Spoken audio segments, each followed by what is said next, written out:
talk for when you're between the entrance to the interview room, after the interview, back to the exit, small talk, right? Why does the small talk matter? Can anybody guess?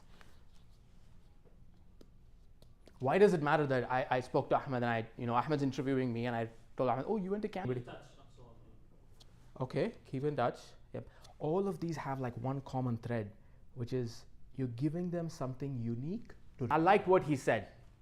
Because it's something like I went to Canton, right? So now it's going to be like, oh, the guy who went to Canton, he's the one who said that. I liked what he said. If you guys are into, You link it with something unique to remember. Neurology, right? The way the brain works, you memorize things by linking. Our brain is very good at memory, but it's bad at indexing. So you're giving them something to index with. Like I'm the guy who went to Canton with you, right? We both worked at Ford. You left just after I, came into Ford. Right, all of those combinations. Right. Dress well, please. Even if it's an interview on a camera, right? Don't come with a hoodie on, right? I don't know unless that hoodie has some super high value to you. Camera from here. A camera from here, okay, fine. Dress well from here then. If someone places like the interview in his car. Obviously not, right? At least not in a professional like Ford, right? Like if you are just thinking out loud, right? Like I'm trying to have an open mind. I'm saying like, let's say I run a trucking business and to be my truck driver for the trucking business. And then he calls to me from his truck, parked somewhere in a safe location. You can argue that, hey, this is my proof that, I've done this for so many years. I'm just trying to change, maybe, right? But like, and you have to make that relatable. Like in the interview, you have to call, like I talked about the whole, Muslim, say salam, right? Get these things off the table, right? Like, make it very clear that relate that awkward thing, right? Like there was I remember in an interview I was saying like, wasn't it like some fidget spinner thing he was playing with? But that fidget spinner thing was like, it was never addressed, right? It's like, oh yeah, I'm a fidgety guy, I like to fidget things. So, you've not, that's an elephant in the room. Don't want to leave any elephants in the room. Yeah, go ahead. Interviewing panel? Yeah, how does one know who's going to be on the panel? I've heard that before, but how does one actually know? How does one know it's not just HR and the manager, or doesn't know it's the manager, his manager, 4 or 5 people? Yeah, so you want to, when you apply for a job, somebody replies to your email, right, and says, I'm setting up this interview for you. Ask that person, hey, who am I going to be talking to in this interview? And it could be a first round HR screen. Like I actually tell HR to call everybody and make sure that they can communicate. Like one of the things in our job is like we have to look at complex issues and understand everybody's perspective, right? Like here is a problem, but so-and-so is saying it's not his team and it's not his component and some other component, right? So you have to understand all of that. So I always tell HR, ask whatever questions you want, just screen for me their communication capability, right? And so HR says yes. So in that round, when you get the email from HR saying we will be scanning, you can ask, who will I be talking to? And then you'll get the HR interview and HR recruiter's name, right? Again, you can find out if you know the HR recruiter, right? It's pretty possible that he's also from, Michigan or some state that you've gone to, right? You can find him on LinkedIn. You can find his recent posts on LinkedIn or whatever. Right? You can get a feel for what he does. Then next round, he says, okay, I'm going to have an interview for you you get an email, reply to that person, right? What if they don't reply? Then alhamdulillah, you just go in with it, and you actually try, when you try to talk about yourself, you try to see if anybody else clicks to that, right? I went to Michigan, anybody went to Michigan? Oh, okay, no. I did this, anybody did this? Like, did you guys do this in high school? We used to have a robotics team in high school. I was part of the robotics team. Were you guys part of the robotics team? Were you guys by robotics mentors any chance? Like, look for that. Because why do we want the relation, this small talk? So then they know, oh, the guy who said he went to the same robotics team that I mentored. Gosh, I talk a lot. I'm getting bored of myself. Okay, this was a specific question that the team put together. Can you lie on your resume? And how much can you embellish? Amr says no. No. Yeah, there is some approximations. Okay. Applies. Yeah. You could say, I worked in this place for 6 months and you only work like 5.5 or something like Okay, okay. that. I don't. Round up. I don't remember which scholar it was, but he literally like drew a circle and he'll point at it and say, "You can tell them that I'm not here, right? Approximations, right? I'm not. Please let the students know I'm not here." Like he tells his wife to let the students know that, right? So anybody else have opinions on that? Can you lie? How much can you embellish? Amo thinks this approximate. Yep. From what I understand is that you shouldn't, because if you get caught, like,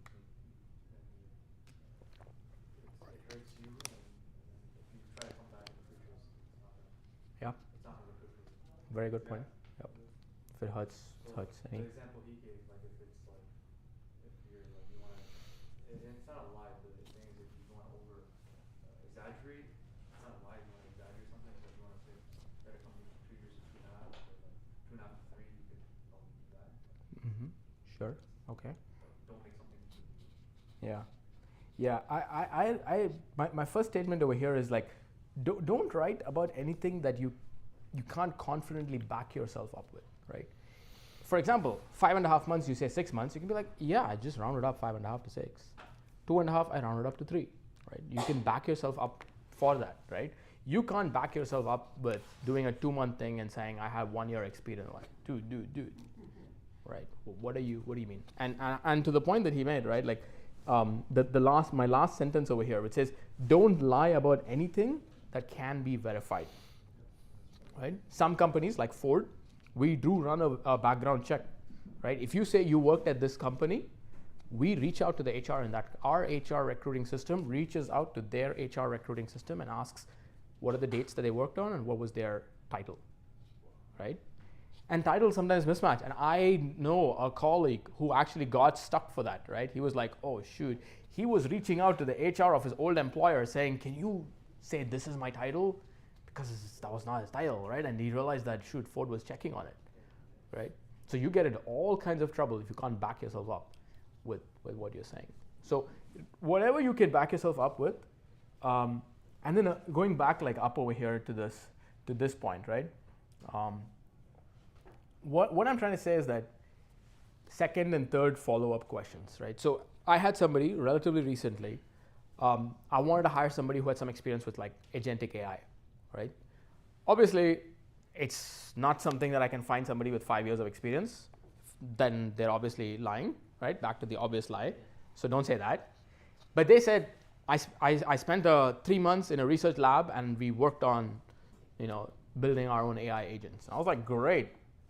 Let's bring this guy in for an interview, right? He wrote that on the resume that related to what I needed. Let's bring him in for an interview. And he was like, yeah, I worked on this. It's like, okay, what did you do? He's like, well, I worked on it. Okay, so what did the agent do? The agent did this. How did you build the agent? Well, we would give the agent this and it would do that. I'm not asking you what the agent did. How did you build the agent? And very quickly, the three of us in the panel were like, he's been in a lab where somebody else was doing it and he was just there. He just happened to be there, right? I want to hire the guy who was leading his lab. I don't want to hire him, right? So how do you become the guy? Like, so you could say he could have said I was I was mentored, assistant, right? Then maybe I would have not brought him in, right? Maybe it would have not been relatable to me. So maybe he thought he was getting one leg in. But at the interview, the second and third follow-up question fell flat on his face. I think No. now there is a lot of companies that are doing some rigorous examinations and questioning and testing, and, to verify that. Yeah. I know one guy who went through a lot of testing. Oh. Like in school.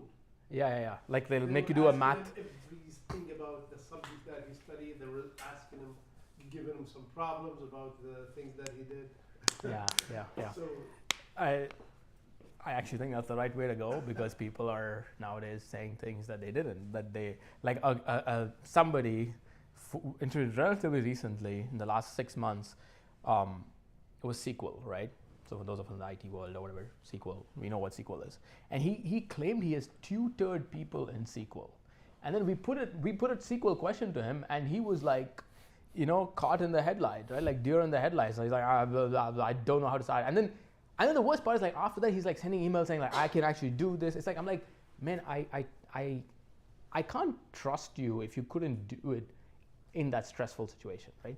And honestly, I know that there is an opinion that what is the point of testing people in a stressful situation, because that's not reflective of work, right? At work, it's not like you're like, I need you to do this, 5 people are staring at you, do this on a whiteboard. It's usually not like that. So there is an opinion of like, what is the value of testing people like that?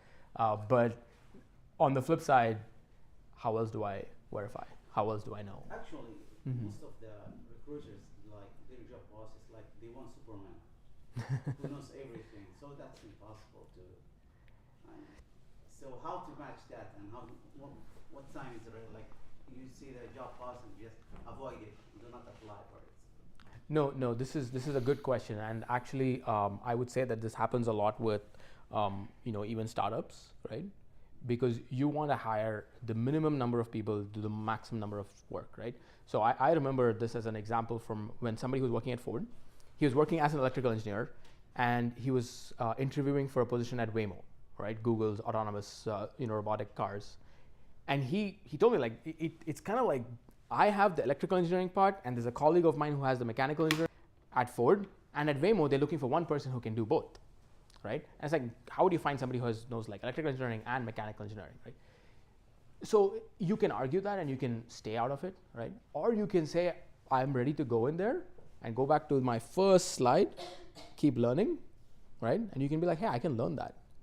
Here's my evidence that I can learn that other skill, right? I only have 3 out of the 4 skills that you need for this job, but I also have a 5th skill that you've not listed, which is my willingness to learn.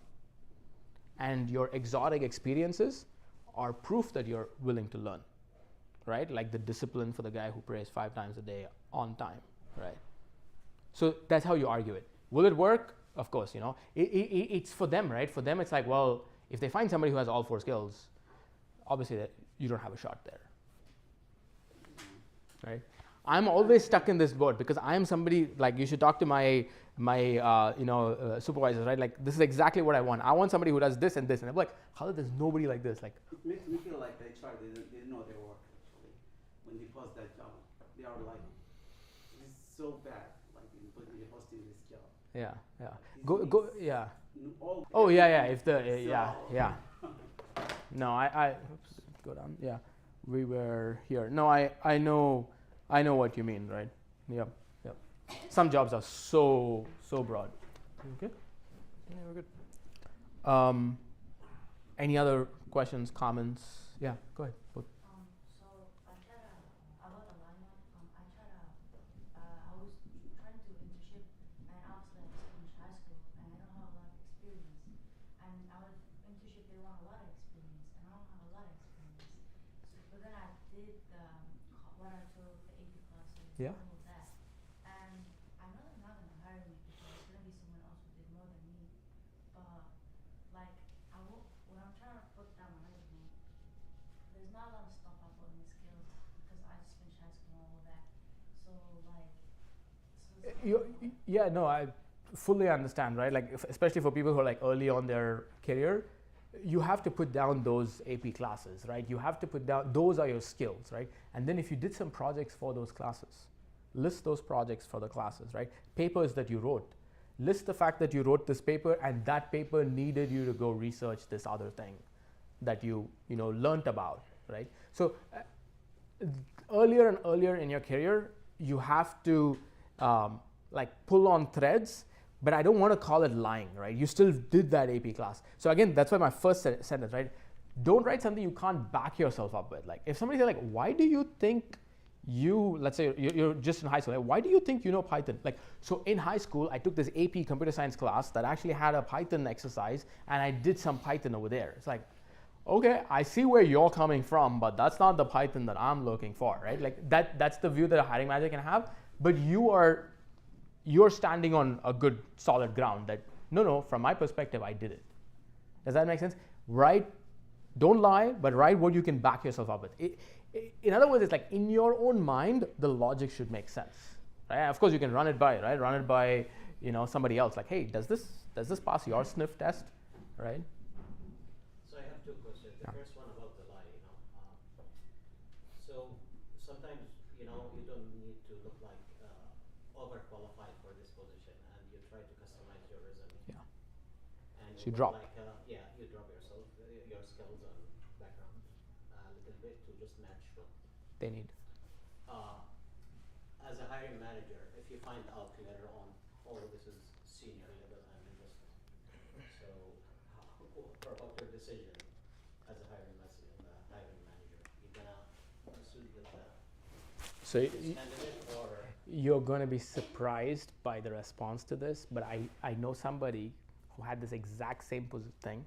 They applied for a GSR 8 position and they ended up with a LL4 position. Let me explain what that means. They had an entire career at GM. They had retired, all right? And then they said, you know what? I want to slow down in retirement. I don't want to sit and do nothing. I'm going to apply for this small, low-level engineering job at Ford so I can come and do something. They came and they interviewed for that. Now, again, this is, qadarullah, right? The hiring manager at that place realized that this lady is so much more qualified than what he needs, and he knew somebody else who was hiring for a role at a much higher level, right? So then he reached out to that person and said, like, hey, I have this person over here, by the way. The person did great. I'm going to take the person from the GSR for this low-level engineering job, but I think she also is qualified for this other position of yours. Do you want to talk to her? The guy was like, oh, okay, sure, I'll talk to her. He called her, and they were like, and she actually got the high-level job. And it's like, for her, it's like a funny thing. She's like, I want to slow down. I was like, no, you're not slowing down. We need to go back and do budgeting and headcount and targets and metrics and all of that stuff, right? So that could happen, right? But it's, again, I say qadarullah because it depends upon that hiring manager, whether there's another role, right? Again, I think I got locked out, man. I'm going to get kicked out. Smart move on the hiring manager, right? It's like a lot of this is, we don't know our risk. Our risk comes from Allah, right? The second question is there like a preferences when you see the certification and good school as a hiring manager?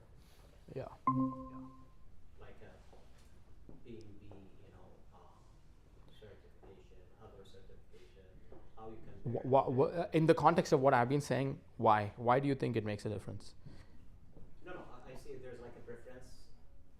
You prefer something as a hiring manager, rather than because sometimes The answer like is newcomers, yeah. they get with like international. Right. And then you do the certification, Yeah, right? so they do like more certification here. We prefer that. Why? Because back to what I've been talking about, being relatable. Now you're like saying, hey man, I did my, I'm just gonna make this up, right? I did my pharmacy in Syria, right? I'm a pharmacist in Syria. And then I came here and I joined the Dental American Medical Association and I did this certification from them. So that's my proof that I'm kind of like, I understand the US dental system.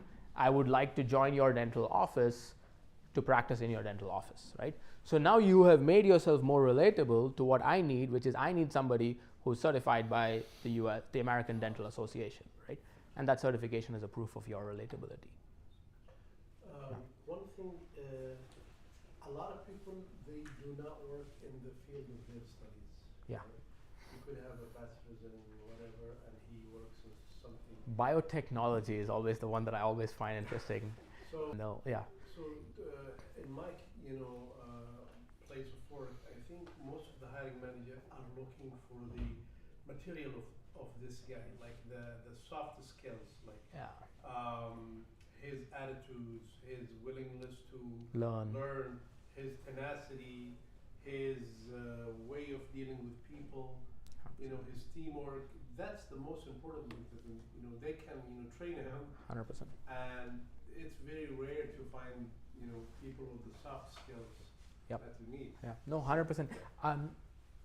I will say that it's like this, right? It's like about if you are already in the system, the soft skills matter more than the hard skills, Yeah.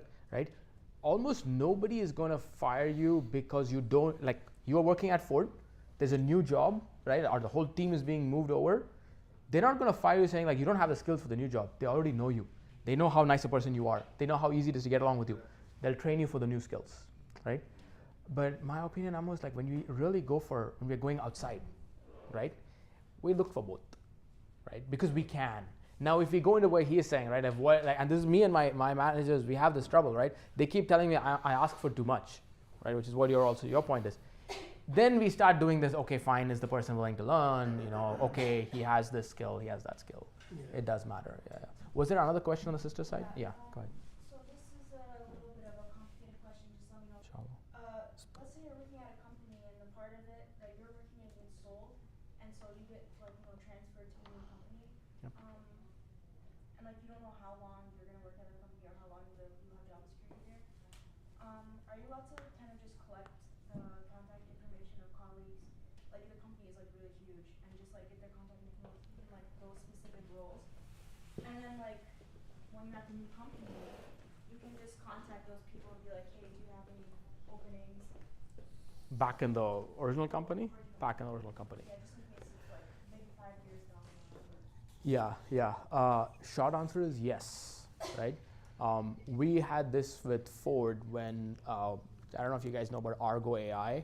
So what we did with Ford is we had our own autonomous driving unit, and then we invested, almost exactly your story, right? We invested in a new company that was called Argo AI, and we moved all of our autonomous driving engineers into that company, right? The first thing is, absolutely, right? Your contacts with the people should actually go people that you think can help you should go beyond your official channels, right? You should be using LinkedIn. You should be having those contacts. Also, many of those Argo AI people, once Argo AI actually went down, came right back to Ford because they had those contacts. Because at the end of the day, it's about the social capital, right? That's the word that people like to use. It's about the social capital that you've built, and whether people really know you and will testify for you. And if that is the case, people will gladly take you back. Jazakallah khair. Does that help? The short answer is yes. And then they may start, if the problem is if there are all non-compete clauses and stuff like that, right? Those then get tricky where if the newly invested company has a non-compete clause with your company, right? So then you're saying that we will never do what we want that newly created company to do, right? So it's really that business is completely gone. Then for the original company to hire you back in, they have to prove that you're not part of that non-compete. We're not hiring you back into a same or similar role. We're hiring you back into something completely different. That's where it gets tricky to actually hire back in. But again, it's all about social capital. Inshallah, I'll make it easy. Very good question. Okay, let's kind of push along, right? How do you approach a tough job market? So, the first thing I'll say over here is thank Allah, right, for all of your blessings. And I know Ahmed started with this point about, shukr, right? We gotta always be in a state of shukr, especially if you want to increase. Remember that, rizq is from Allah, and it was written. It was written for you when your soul was blown into your mother's womb, right? So what you're looking for is how, right? So you're taking your, asbab, right? You're taking your steps, but it is written, right? So have that, right? Especially for your marathons, and so on. And then I'd say, make dua, right? Again, points that we opened up with. The last third is if you really want something, pray about it, right? That's the most important thing. I mean, there's only one person who can change people's minds, and that's Allah Azza wa Jal, right? There's no doubt about it. And subhanAllah, the more you think and everybody over here, right? That everything that happened to you was you were just put there in that right place, right? SubhanAllah, you never planned for that, right? Even down to the parents you have, right? You never chose that, right? Every step of the way is from Allah, right? So, Naam, Fadl. One thing that I have seen a lot of hiring decisions, and talked with a lot of hiring people. The thing that matters, based on what they say, the thing that does matter at the end of the interview is how do they feel about you. So it's an emotional thing. Absolutely. They ended up they ended up hiring more of how did they feel about you. So if they feel you're confident, then you will get the job. But it's at the end of the day about emotions, how you make them feel, 100%. how you reflect yourself. Yeah. So it's Yeah. SubhanAllah, like, so the word that we throw around at Ford, executive presence. What does that even mean, right? I'm sorry? Vibes, right? yeah. Vibes. Like SubhanAllah, there was a very qualified, Muslim leader at a supplier, an automotive supplier, and we had a job like a L4 position job, a pretty high level, like senior director position job at Ford. He reached out to me because he knew that that job was, again, in my line of connections. So I said, sure, I'll get you the resume over to the person who's hiring. I know him really well. I passed the resume on to him. The hiring manager looks at the resume and is like, this guy is great. You said he's applied? He's like, yeah, he's applied, but my recruiter never gave me this resume. So I'm like, oh, okay, so what do you want to do about it? The hiring manager was a smart guy, right? He said, let me talk to the recruiter, get a feel for it. He calls up the recruiter, has a discussion with the recruiter. He calls me back. I say calls, but whatever, WebEx Teams, Microsoft Teams, whatever, right? He pings me back. And he tells me, so when the recruiter spoke to the candidate, he lacked executive presence. What do you mean by executive presence? Like, give me a feel for it, right? What do you mean when you say he lacked executive presence? And I told her, like, I want to improve my executive presence. What do you mean by that, right? And subhanAllah, it boils down to something so simple, right? Apparently, even though that person was this high-level person in the supplier world, he kept pinging the recruiter, like, hey, do you have any update for me? Do you have any update for me? Do you know how when you have kids and you told them, I will give you the chocolate when we get home. And like, Yusuf, when's my chocolate coming? Are we there yet? Are we there yet? Are we there yet? Are we there yet? I'm like, subhanAllah, right? And I'll tell you, my struggle is now, I know this, and I'm like, I need to get coffee with the person and go and tell him that, right? Like, I haven't come to terms with, like, how do I tell him this, right? How do I go and say, man, ya akhi, I want to sit down with you. We have to talk about what happened. It's awkward, but I have to do that to do the right thing for my Muslim brother. But you see what it is, right? Like, back to emotions, back to vibes, right? Back to executive presence. Ask. Some people call it Follow follow up. up? No? Follow up, yeah. Yeah, like. Squeaky wheel gets the tire. Or Yes. gets the oil. Yeah, follow. So, and that's so it's not wrong to do follow up, but the little things, right? Actually, this takes me into a little bit of a tangent. Don't do it like 3 times a day, right? Do it once every 3 days, right? Like, hey, do you have any update for me, right? And when you do that, you have to provide something. Like, why do you need the update now?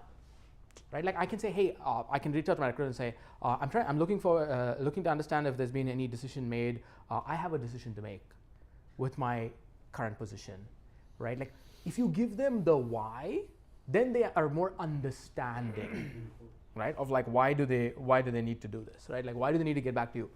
Like otherwise, what do they think? You just want, like, you just being, are we there yet? Are we there yet? Like, why do you want to be there? Oh, you want to use the restroom? Here's, we can stop in the rest here. Like, whatever it is, you want to play on your, Xbox or whatever it is, right?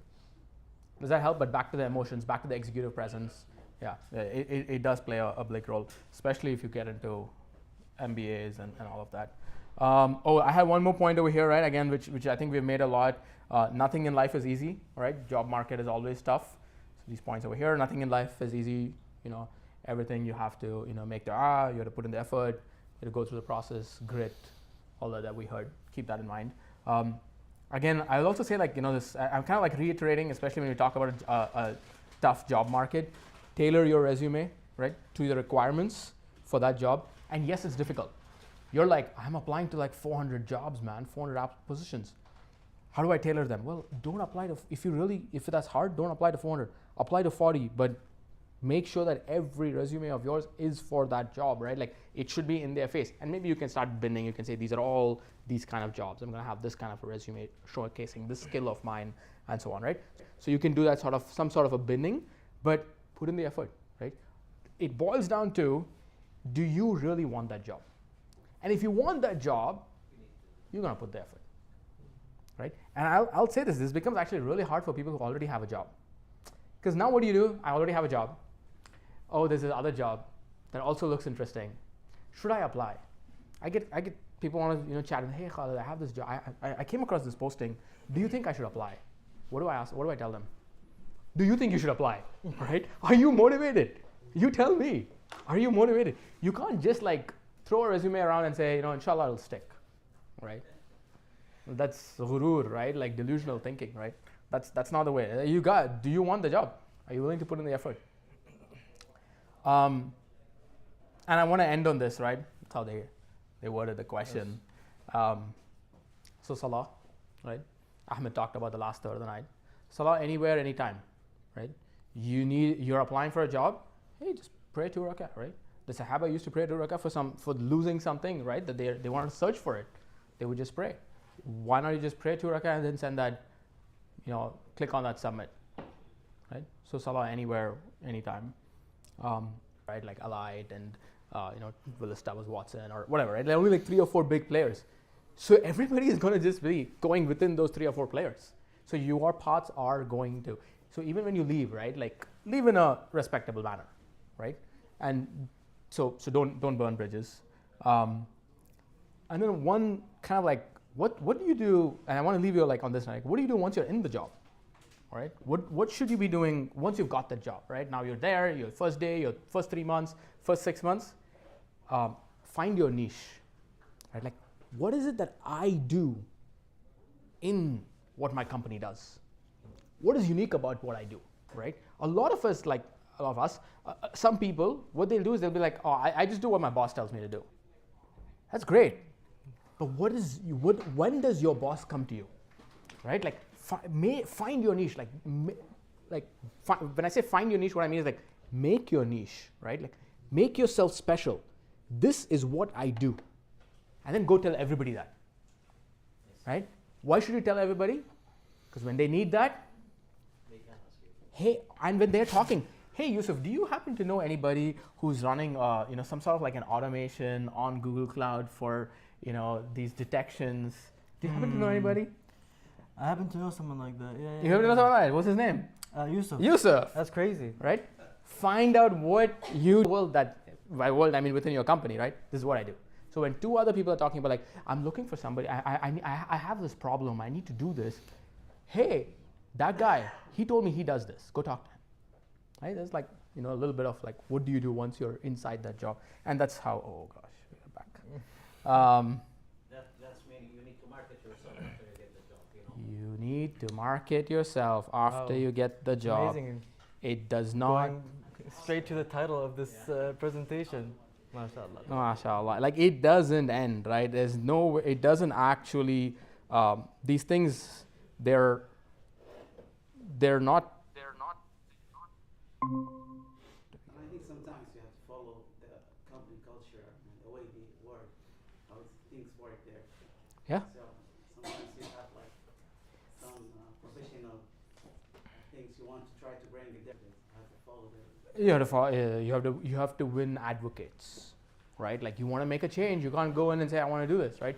And there's a lot of psychology about that too, right? Let's say you want to make a presentation at a high level that or to your boss, or at least like 30%, 40% of your team, convince all of them. Then come to the meeting and say, hey, we should change. Your boss will be like, whoa, so many people are already nodding their head. I don't want to be the one stickler who says, no, we're not changing anything, right? Psychology, right? Group thing. You want to break the group think, and you want to create all of that. I'll leave you with this, right? Most important advice, keep learning. What did I say? Learn, right? 3 out of the 4 skills. Stay relatable. It should tell me why I want to hire you, your resume. I cannot keep searching, why do I need to hire Musa, right? Musa, tell me why I need to hire you, right? And then the last one over there is listen. A weird conversation. If I'm speaking in English and you're speaking in Spanish, I don't understand Spanish, all right? Like, don't do that. Like, everybody will smile and let it go through, but everybody in the back of their mind will be like, what was he saying? I don't know what he was talking about, right? So don't do that again. Keep learning, stay relatable, listen. Jazakallah khair for your time. I really appreciate it. Dr. Khalid. I'm sorry? What's beneficial, right? Alhamdulillah, inshallah. Pray at 1:40, 10 minutes. Whoever needs to make wudu, make wudu. Okay, sounds good. We'll have a break. Khalas, sounds good. And inshallah, when we come back, we can go just do a quick around the room as to like introduce yourselves, just so who everyone is and everyone knows who everyone is, type of thing. And then we'll get back into the presentation. Inshallah.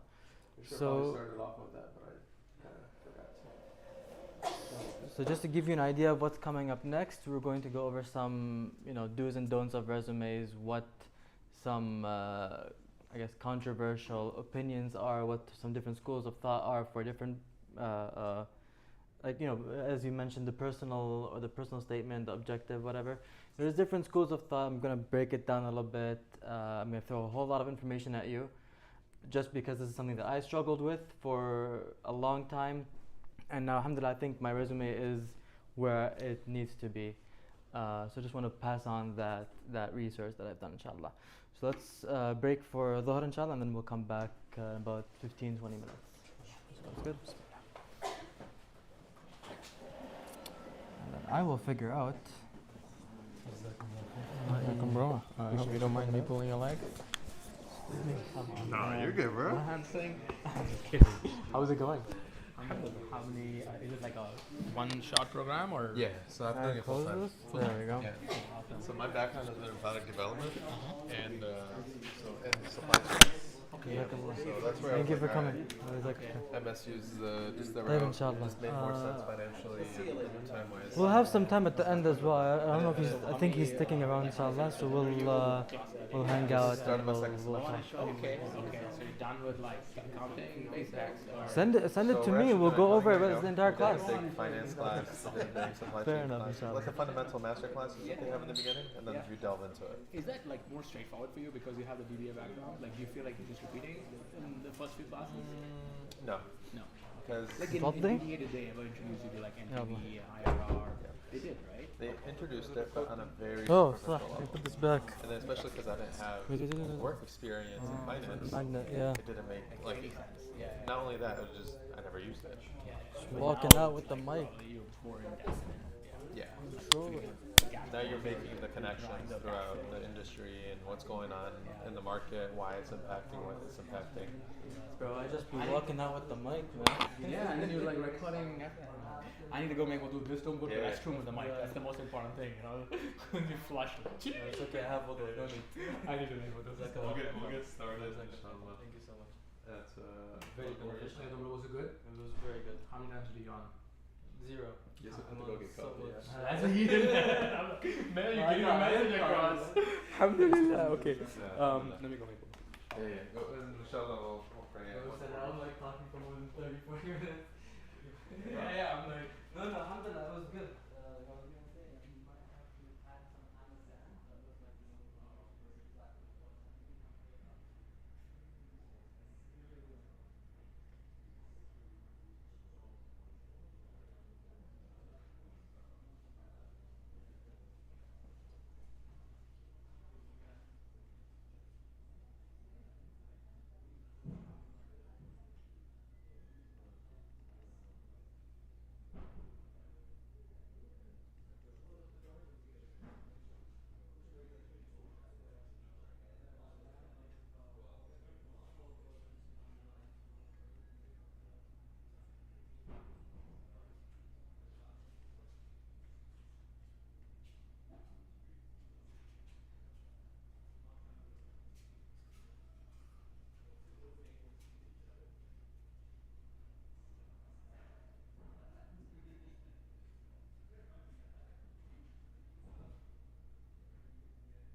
Guys, we have a lot of Adonai chai. I bought way too much. We are going to need to finish it. So I insist that you guys take some, please. Otherwise, I'm gonna have to take a lot home. I don't want to take so much home. We have sugar. We have no sugar. Whatever you want. Everything is there.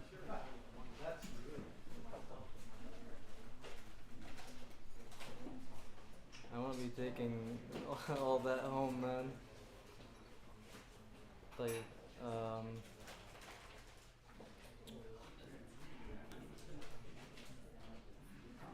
stop sharing. Quick second.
Bro.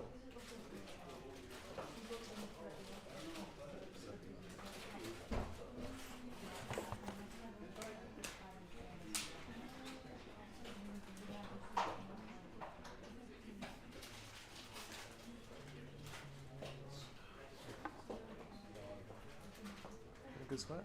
10 minutes? This is done, right?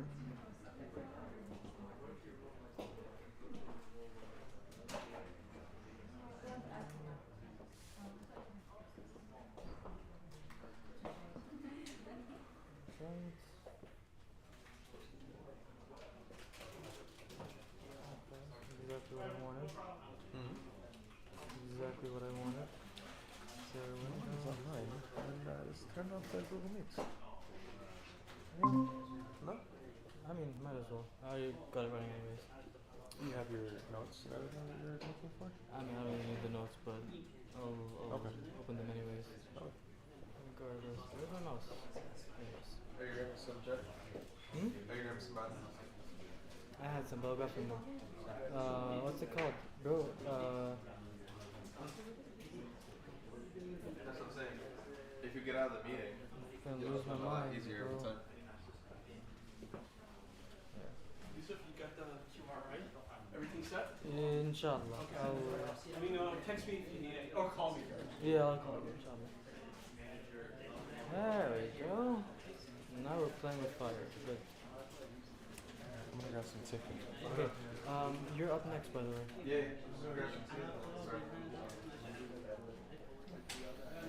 Let me add the. I wanna add here a new slide with. Oh, I'm gonna lose it.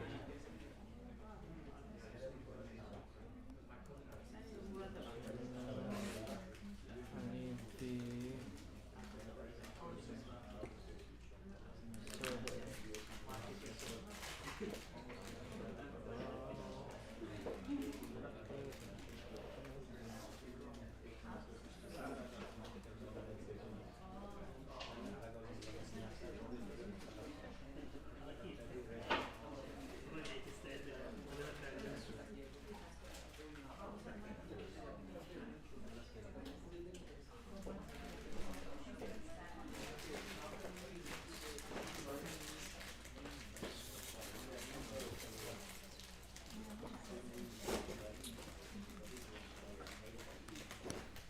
Where's the other mic?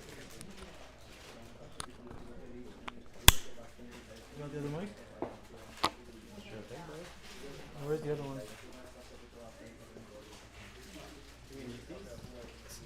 I think it is being recorded. I think it is being recorded. Oh, this is a magnet. That one? You can just do this. I want to see if.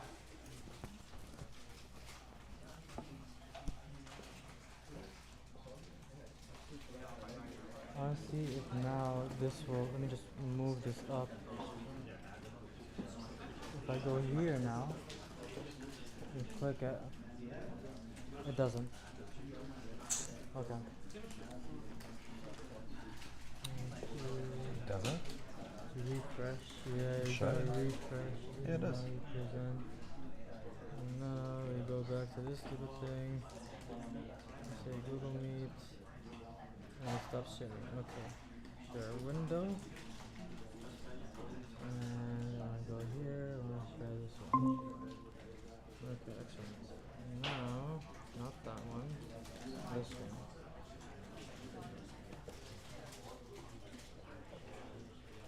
Okay, good. Now if I go next, I'm gonna leave my kill myself. chai over here. I want some chips now.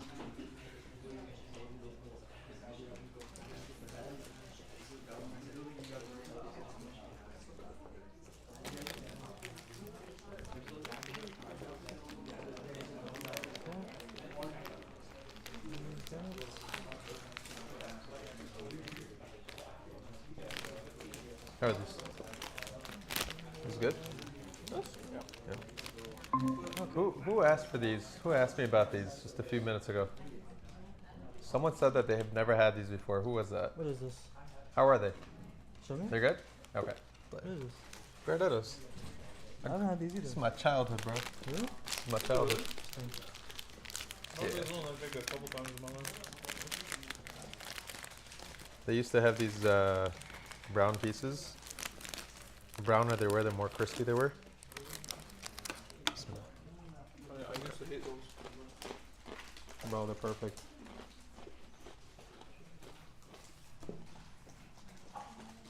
I don't have a stopwatch. No, we don't. Cringe.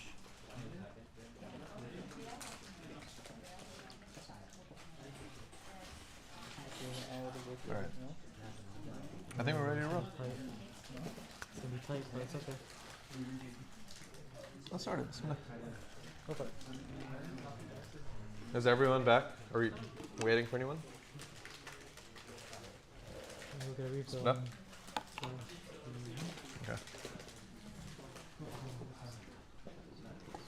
Okay. بسم الله الرحمن الرحيم اللهم صل على محمد وعلى آل محمد وبارك وسلم. Just picking ourselves back up from where we left off. Do we want to go quick around the room about tell me one thing about who you are, your experience, professional experience. We can start anywhere. Any volunteers to go first? Fawaz Al-Absi in project management field. At where? In project management field, I'm working for a company, food and beverage company. Okay, mashallah. Anyone else? So my name is Imad.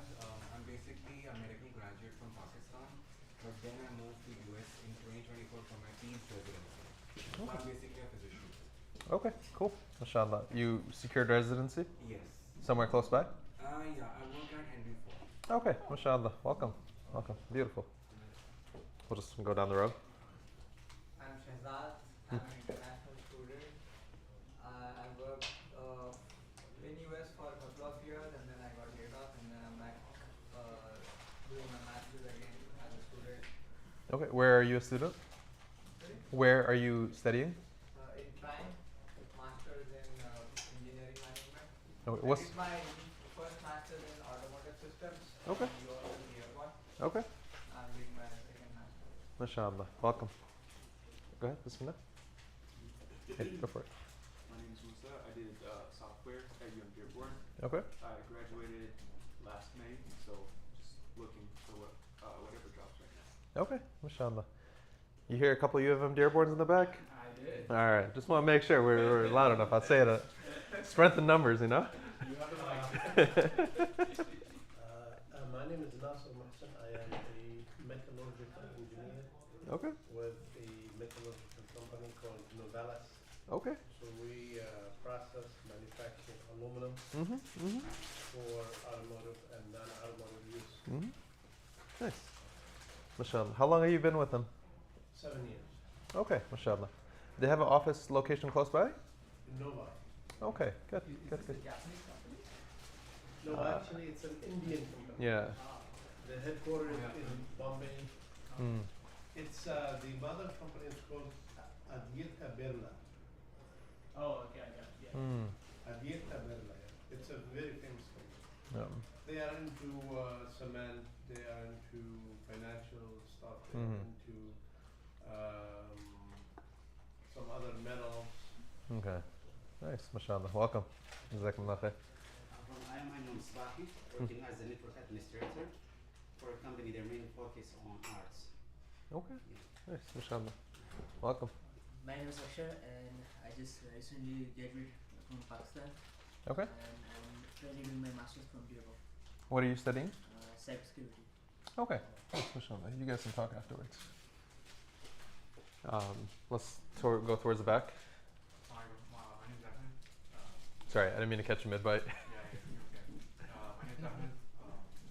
What is your name?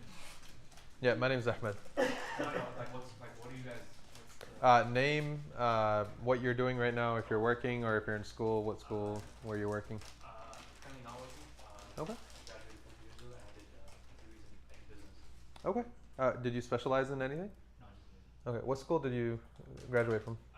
Windsor. Okay. Nice. Mashallah. Welcome. My name is Mohammed Kani. I'm a student at Minnesota State University, and I'm doing my internship in Toledo, Ohio. So it's like process controls and networking. So that's why. Okay. So you're running away from the snow Yeah. just to come to more snow. I mean, it's a bit less cold, but Welcome. Welcome. My name is Harshad. I just graduated from Wayne State with a degree in computer science. Okay. I'm just applying to jobs. Nice. Mashallah. Everyone knows Khalid? Yeah, please. My name is Amr Al-Maklahi. I just graduated 2022 Okay. from India. Nice. Civil engineering, my course. Nice. Mashallah. Are you working right now? Or? Okay. Applying. I just applied, but I got a lot of rejected. Okay. Alhamdulillah. Alhamdulillah. You only need one acceptance, inshallah. You'll get it, inshallah. Sisters, anyone want to share? My name is Nora. I did my master's degree a few years ago. I work in the IT realm, and I'm working for a company. No? Beautiful. Welcome. Thank you. I'm Urva. I did my bachelor's in nanomedicine from Virginia Tech, and then my master's in engineering from Virginia. And Can I close this door? currently I'm looking for jobs. Okay. Sorry, there's a lot of noise coming from outside and it's hitting my ear. Please. I'm Surya. I'm a recent graduate in business analytics.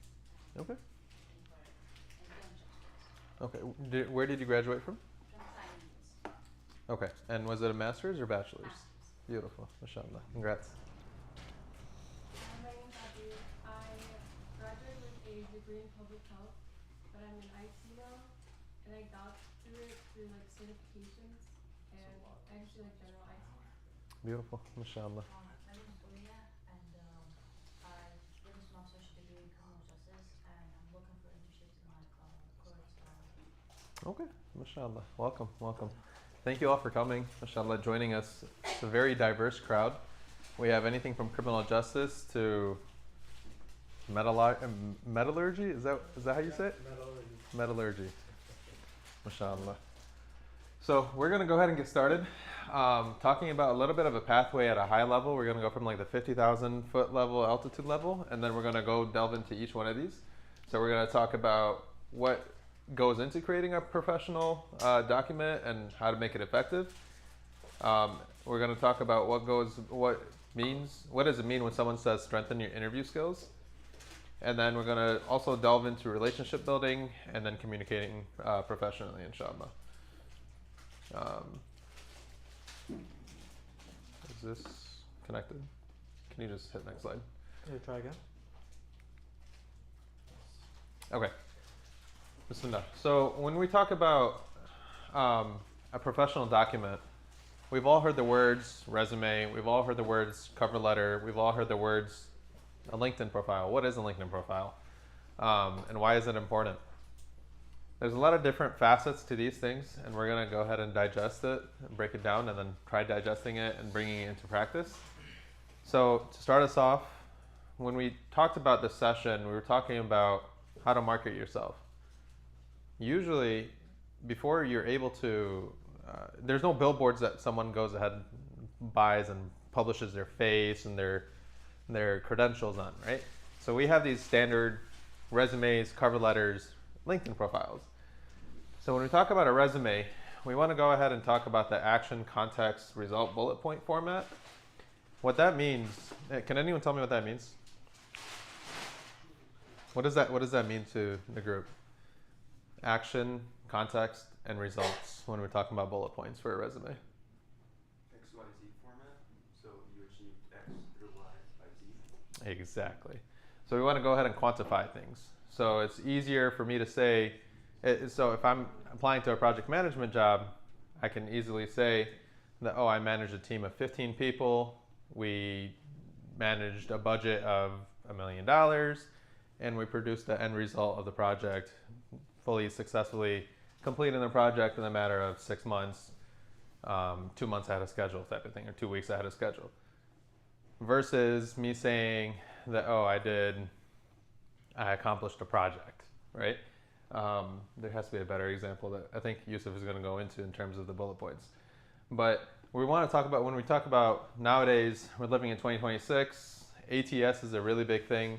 When it comes to recruiters and application tracking systems, just throwing your application and your resume into a void and not hearing anything back often happens, and how we can go ahead and actually get some feedback and get some results and get some hits to get some interviews, inshallah. One of the things that Musa, was it Musa? I'm terrible with names, but I'm surprised I got that right. Musa just mentioned the XYZ format, right? Which is the result, Z being the result. So we want to go ahead and quantify the results. So a recruiter looking at our resume or a hiring manager looking at our resume is able to be like, okay, there's some quantifying aspect of what this person did. It's a lot easier for them to be able to make that connection.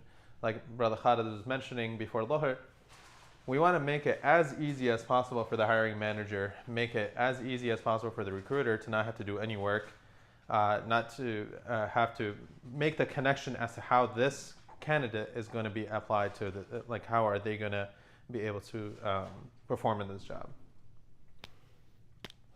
When we get to the cover letter, we're talking about the basic format of a cover letter is opening and an intro. You talk about why you value this job, what do you bring to the table, and you're basically putting a request at the end of it. You want to go ahead and there's often times when we're networking, someone will come up to me and be like, hey, I was at a career fair a couple of years back, and standing on the side of an employer versus as a student is completely different.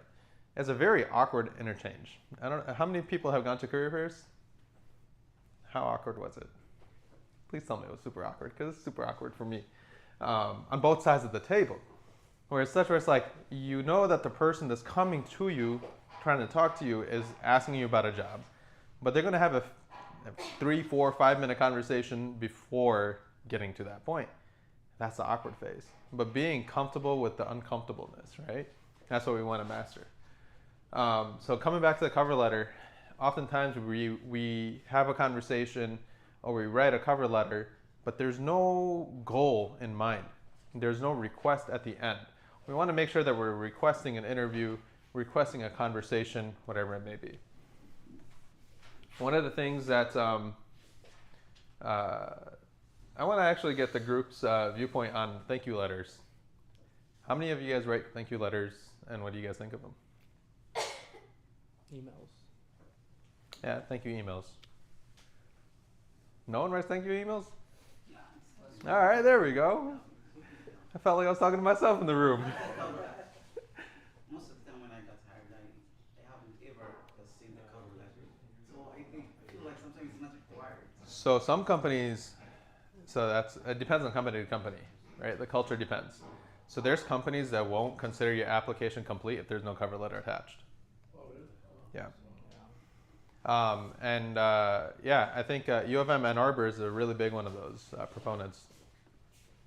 Do you hear that, Khalid? Can I comment about it? Yeah, please. On the thank you letter, right? I think it is extremely important to send a thank you letter if there was something left hanging in the interview, right? So remember, I gave you the example of like there was this one guy who he claimed he was a SQL tutor, and then when we gave him a SQL question, he actually just was caught like deer in the headlight, and he really struggled with that one. He should have sent us a thank you letter saying, hey, let me close the loop on that. Here is the solution. I went back and I thought through it. Here is the solution. Thank you for your time. Thank you for your patience. And I look forward to hearing back from you. So if there's something in the interview left hanging, you have to send a thank you letter to close that, right? Like, or if something came up and it was weird, right? Like they asked you something and you didn't know what to say. Also, the timing of the thank you letter matters. Keep it for the same evening, right? Like, don't send it like 5 days later and so on. There could be a follow-up question over here of like, how do I get the contact emails? Well, again, back to the recruiter, right? You can actually just send it to the recruiter and say, can you forward it to them? You don't have to get my email address. But if something was left hanging in the interview, please tie it up with a thank you letter. It's all about bringing your best foot forward. You know how we started this discussion off with Ihsan? It's also about thanking them for their time. It's about the image that you give, the thought that's in their mind towards the end of the interview, like Brother Khalid said. I like using the word vibes.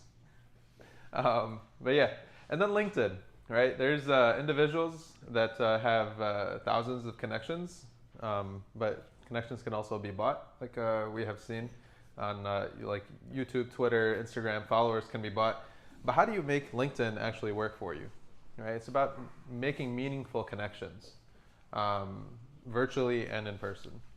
Go to the next slide. So to start off, so the next subject that we're going to be hitting, going back to it, is the strengthening your interview skills. Everyone has heard of STAR format. People familiar with STAR format? So situation, task, action, and result. And you want to make it easy for the person asking you a question to understand where you are coming from, right? About that topic that we talked about a little bit earlier about communicating professionally. We want to be able to formulate our answers in such a way where the person isn't just lost into what you're saying. So situation, our team was behind a schedule on a project. Task, I had to organize a workflow. The action that I did, I created a new task plan and held short daily check-ins Result, we finished 2 days early and reduced errors by 30%. So one thing that you'll notice is that situation is our, it's a group effort. Task is I, action is I, and then result is we.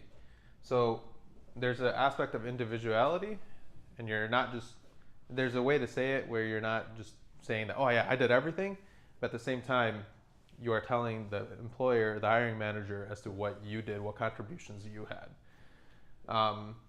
In an interview, you want to also have smart questions. I think oftentimes you get asked very, like Brother Khalid was mentioning, questions that can be easily searched. Don't ask those questions. That just shows that you did not prepare. And adaptability, having that willingness to learn, having that willingness to be uncomfortable and learn new things. Any questions on interview skills? Okay. We'll continue. Relationship building, this is a little bit more about the networking aspect of things and how networking is not transactional. You have to, of course, be authentic, be genuine, be respectful, having ihsan. And reciprocity, it's a two-way street. So sometimes, and when you're networking, when you're talking to somebody, you're thinking of the next question that you're asking while the person is responding to you. That's not how it should be. You should be actually having an engaging conversation with the individual. Like we talked about a little bit ago, maintaining contact and having thank you notes, Brother Khalid mentioned as well. When it comes to thank you notes, one thing I will say is, like Brother Khalid just mentioned, again, I'll emphasize, please don't send a thank you note 5 days later. Really, it's just going to go straight to, not even the inbox, is going to be in junk. You need to, if you actually want the job, you actually had a good conversation, you want to make it such where it's a priority. Whether you send it in the evening or first thing in the morning, so they see it in their inbox on day one, when they wake up and they see it on the top of the inbox. That's also a good practice. Communicating professionally. Please don't ramble and have excessive chatter, topics that aren't, like I just discussed. We don't want to have conversations thinking about the question that you're going to ask while the person is responding. It's not really respectful, and you're just giving off, the conversation doesn't go anywhere. It's just a very superficial conversation. And have open body language. Oftentimes we have our hands folded across our chest or our hands in our pockets. We want to be confident but not arrogant. There's a fine line between the two. And it takes practice. All these things take practice. Yusuf, do you want to take it over from the resume part, delving into it? Jazakallah khair. Jazakallah khair. So I'm about to throw a whole bunch of information at you. So feel free to stop me at any point if it gets too overwhelming. But essentially, this is a culmination of both my experience and advice that I have received from others to improve my resume, because God knows that, and I can show you later, but my resume 5 years ago was garbage. And it breaks a whole bunch of the rules that I'm about to show.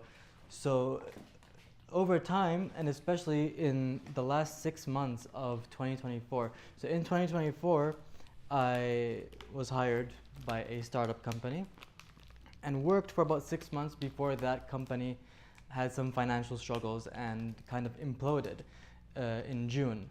So it was very sudden, and I didn't even get a severance. They let go of, I think, the entire company.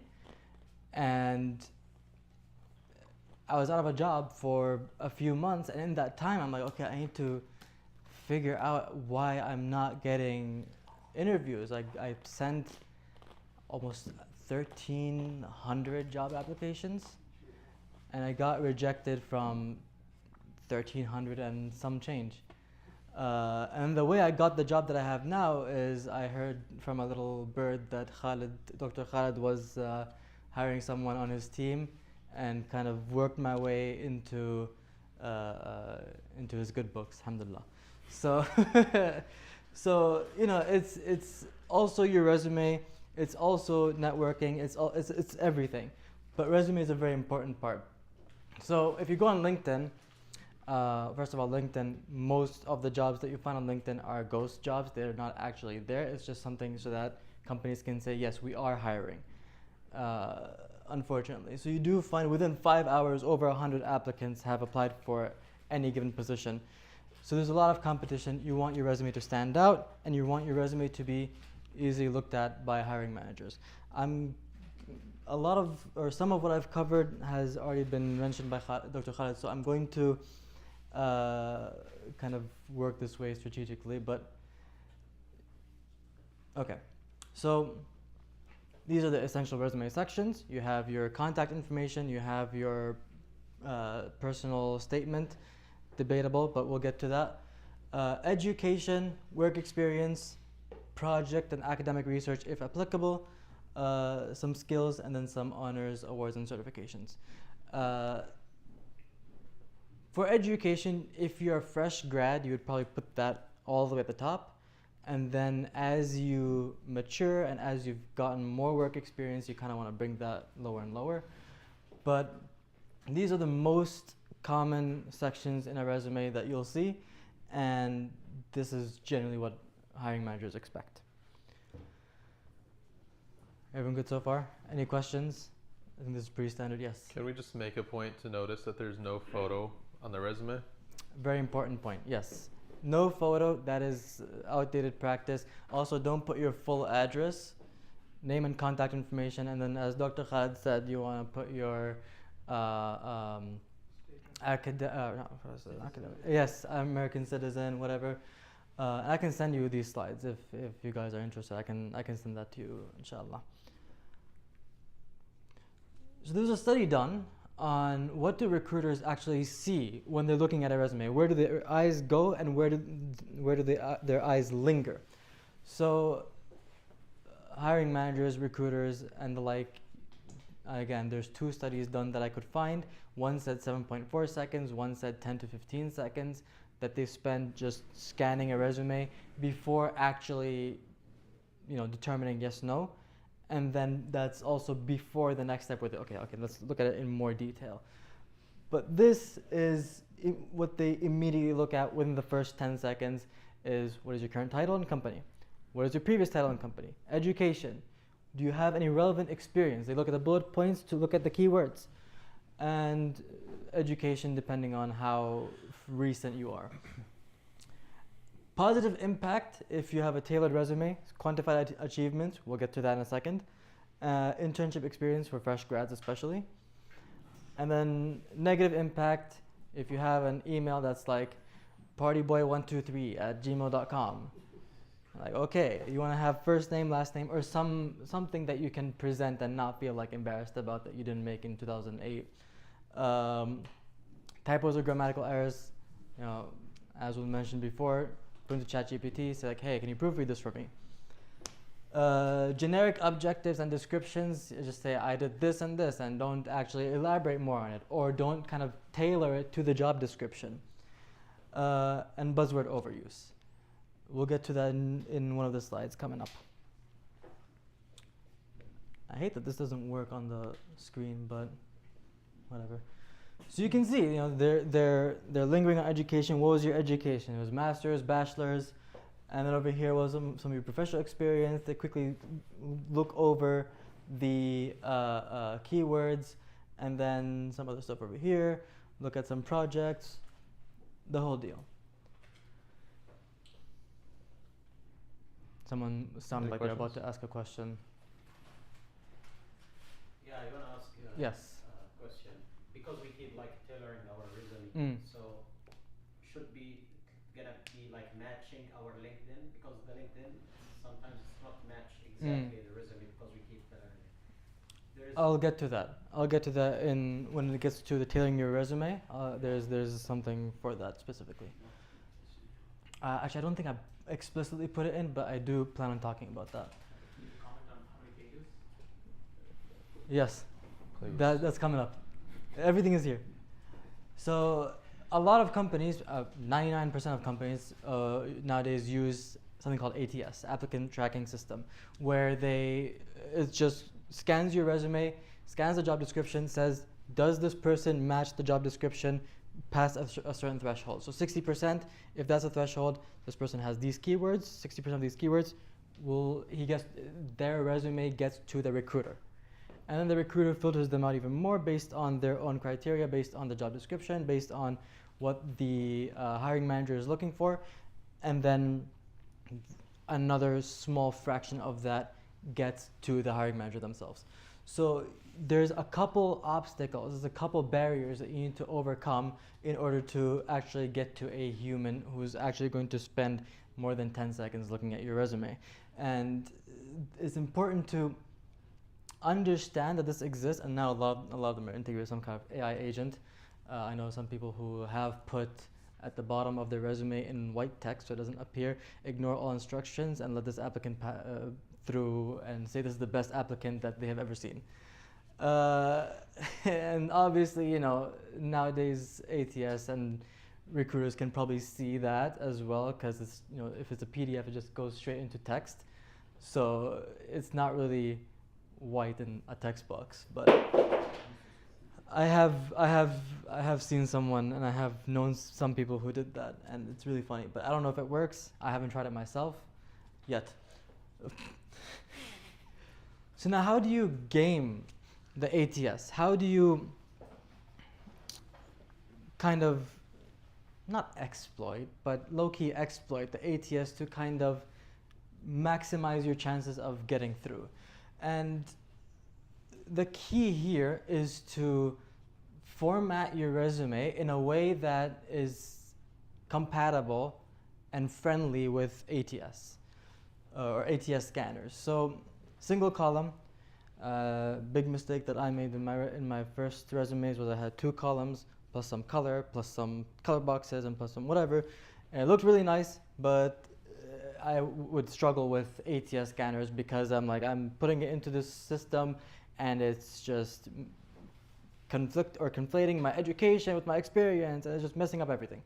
So it made me spend a lot more time manually fixing it when it goes into these systems instead of khalas, it's compatible ATS, yalla. And you can test if your resume is compatible with ATS. There's a lot of free online tools with ATS scanners that you can put your resume in, and it'll give you a score on how much does it, how good is it, and how much does it match a job description. You can also give it a job description. ChatGPT can do that. There's some other deterministic ones that are built for purpose-built with AI agents, the whole thing. So you want to have single column, standard fonts, no script font, calligraphy, whatever. Conventional headers, so work experience, education, projects, skills, instead of something more elaborate or detailed. And then Microsoft Word format, or a text-based PDF. So not like a scanned PDF of your resume, something that is exported from docx to a PDF, something along those lines. So to kind of be more ATS friendly and game the ATS a little bit more, you want to do something called keyword mirroring, which we'll get to in a little bit because it also comes up in tailoring your resume. But you take keywords from the job description straight into your resume, and that you want to aim for like a 75% match percentage, and that usually is enough for most thresholds. And then avoid all of those because those will just give you a really bad time. I should have also put 2 columns or multiple columns, but yeah, I've seen a lot of people have the 2-column thing, and it's a killer. Questions? We're good to go? Excellent. So now crafting a powerful bullet point, something generic like managed customers at store is not good enough, or help students improve test scores. You want to quantify as much as possible, and if you don't have exact metrics, approximate. Don't lie, but approximate. So there's 3 components: strong action verb, plus a task, the task that you performed, And then what was the result of that task? Quantified. So I helped improve efficiency of project managers, streamlining the triage process by 80%. Developed a automation tool in Python XYZ technology to do this that resulted in 15% time efficiency or 30% reduction in cost or whatever. So some sort of quantified achievement that you can somewhat prove. And that is the key to all your bullet points. They should all have something and follow this general format. It is incredibly important because no one is going to benefit anything from this. You don't benefit anything from this. So when hiring managers look, they say numbers, 91% improvement in student success rate, 4.5 average score, whatever. Those are the metrics that they're looking for, and that's what will make your resume stand out a little bit, and it increases your chances of getting an interview by a significant amount. I forget what the exact amount, I think it was about 40%, but there was a study done. I don't remember it exactly, I should have added it, but anyways. So quantifying your achievements. Oh, I actually did put it in. Nice. Yeah, LinkedIn Talents reports, resumes with quantified achievements have 40% more interview invitations than those without. And there are several types of metrics that you can use. This is generally what helps you quantify it and gives you some ideas on what can I put in my bullet points, what have I done. People serve some sort of volume, time, money, I manage the budget, resulting in 30% increase or reduction in cost or whatever. Percentage growth, percent improvement, accuracy rates, and some frequency. So I daily did something. Spearheaded a 3-month campaign that resulted in 1,000 plus trees planted across 5 sites every month. Something along those lines. You look confused. Why are you confused? I'm calling people out now. Yes, you. Me? Yeah. I look confused. You look confused. I was reading the thing. Oh, okay.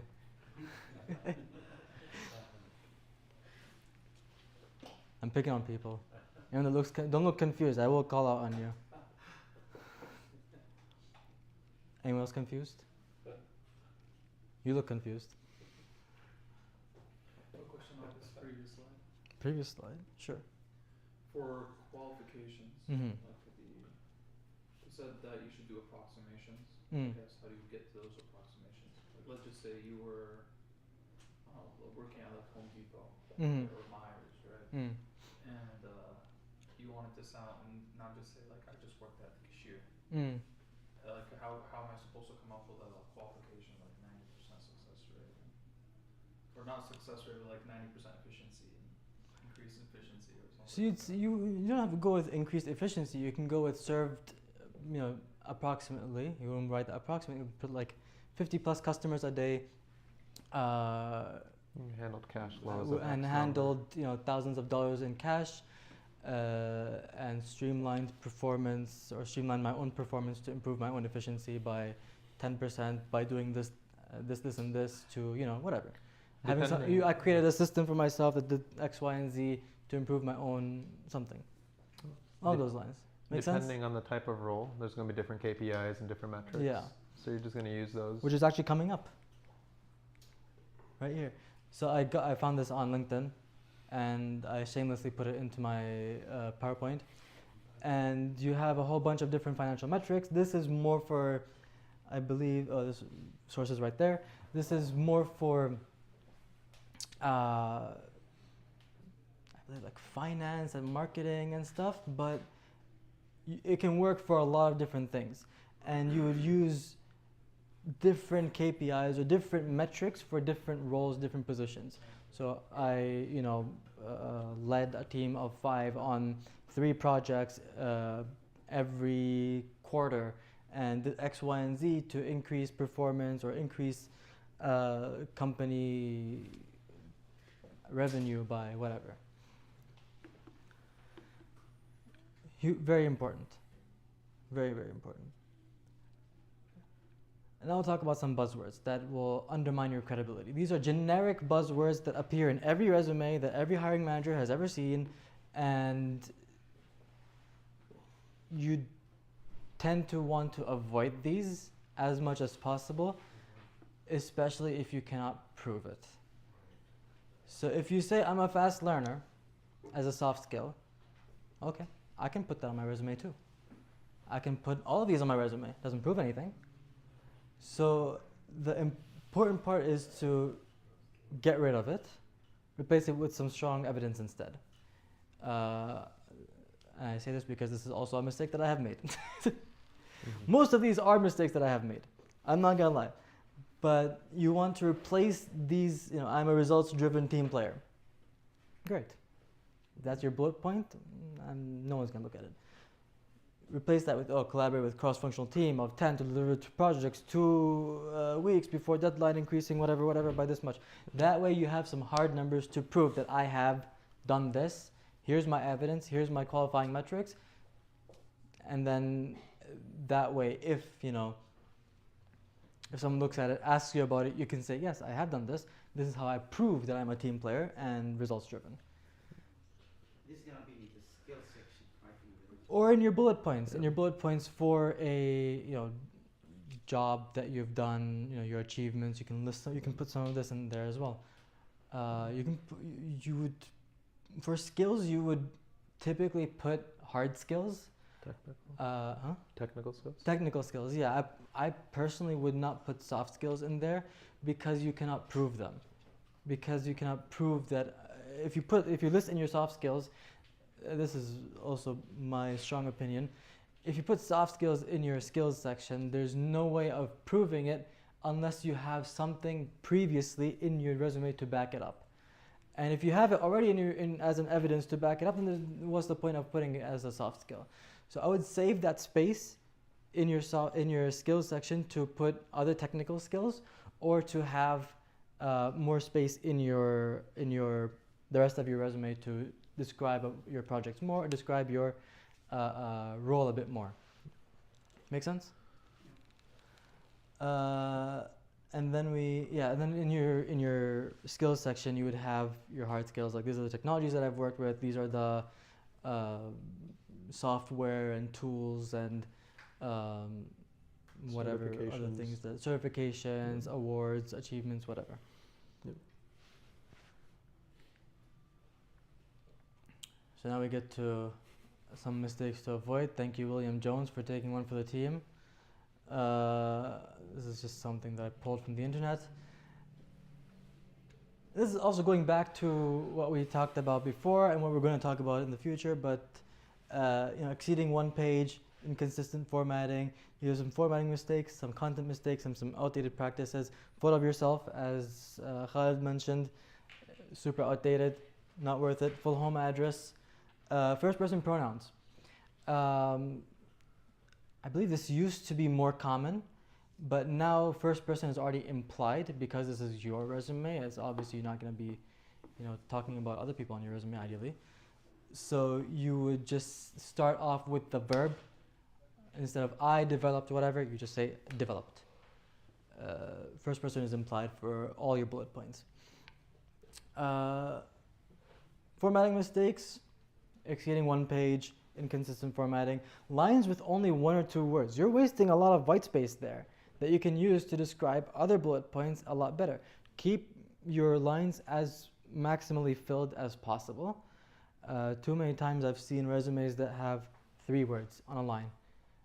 And it's like, okay, fair. If you can't reduce it anymore,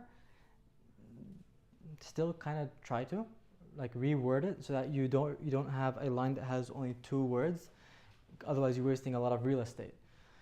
Same thing with having big blocks of white space right here. You have a lot of white space here that you can use. You can bring this all the way back. You can take that date, put that over there to describe or talk about your experience a lot more. Because you want to be able to talk as much as you can about yourself in one page. It's like when you have a cheat sheet on an exam, right? You want to fill that up as much as possible. If you have a lot of white space, that's a lot of space that could have some formulas written, or some whatever names that you can't memorize, you just put on that cheat sheet. Double column, we talked about it. And then some content mistakes, talking about responsibilities instead of achievements. Like I was responsible for managing a team of 3. Not good enough. We talked about this before. Quantify your achievements. Don't mention I was responsible for XYZ. I did XYZ. I developed XYZ, and resulted in, some quantified result. Generic, vague language. Also kind of mentioned it before. Too many irrelevant experiences. If you have too many experiences that are irrelevant to the job you're applying for, again, that is wasted space that could be used for something that is more relevant. Unless you don't have anything more relevant, then either remove it or keep it depending on the job. A lot of these things it depends. But yeah, too many relevant experiences, avoid that. Unprofessional email, and self-rated skills. This is one problem I fell into big time, is having these like skill bars. Like I am a 5 out of 10 proficient in Microsoft Word, or like my Java experience is 4 out of 5. Who's to say? That's very subjective. If I rate myself a 10 out of 10 in Python, and then someone comes up to me and asks me about, okay, how do you, run a sub-process in Python? How do you, can you allocate memory in Python? Can you do the X, Y, and Z? I'm like, I don't know, but you say you rate a 10 out of 10 in Python. Yeah. 10 out of 10 is slithering, not the actual Python. Python, the programming language, not snakes. Yeah. I think we had to clear that up.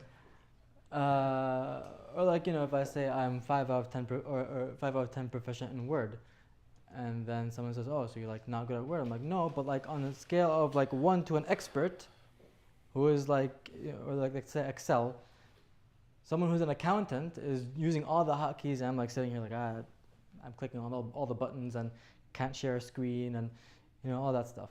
So it's a slippery slope. Just remove it entirely. Use that white space for something else, and just put on your skill if you're confident enough. Let's say more than a 6 out of 10. Just put that skill. Don't rate yourself on how good of a skill I am or how skilled I am at a certain thing. Just put it there. Formatting best practices. Again, we talked a little bit about this, but layout and typography. For layout, single column page, margins and spacing, keep it to 1.10, 1.15 line spacing. Margins should be small but not too small, so it's not like top left corner of the page is where your experience is. Clear and standard headings, left aligned body text. File format, PDF, docx, and it should be professionally named. It shouldn't be like resume, final, draft 1, final. And no images. No image resumes. Don't submit it as a PNG, JPEG. RTF, I think, is also a no-go most applications nowadays. And then when it comes to the typography itself, you can be a little bit flexible with that. Choose a professional font, maybe maximum 2, serif, sans serif, serif for your headings, sans for your body text. Just some good rules of thumb to follow, just to keep it more ATS friendly, more consistent with other resumes that hiring managers are looking at. And then kind of, if you insist on adding color, keep it conservative. Don't go like red. Actually, I'm guilty of that. I have a red resume. I'm not gonna lie. But something that remains professional, something that is easily distinguishable, and something that people can kind of look at easily and not have to squint at the text. What does it say? Avoid photos, graphics, icons, tables, all these things. Links should be hyperlinked. I want to have to copy and paste from a PDF to put it into my search bar, because that's a pain, because PDF doesn't like that sometimes and puts a space between every letter. Links should be hyperlinked. If there's one thing I recommend from things that are nice to have, that one. Everything else can be like, okay, sure. Safe accent color, consistent date formatting. Your name can be large, that people can remember you. Oh, this is this person's resume. and then use white space strategically. So don't have the entire page just be covered in text. You want to leave some gap between the blocks to say, okay, this is experience, this is education. With me so far? I know this is a lot of information that I'm just throwing onto you and hoping that you all pick up. Good? Questions? Anyone bored yet? Khair. Now we're getting to the fun part. How do you tailor your resume? So there's a strategy that I utilize and that I think is generally the way to go. You want to have one resume that has everything.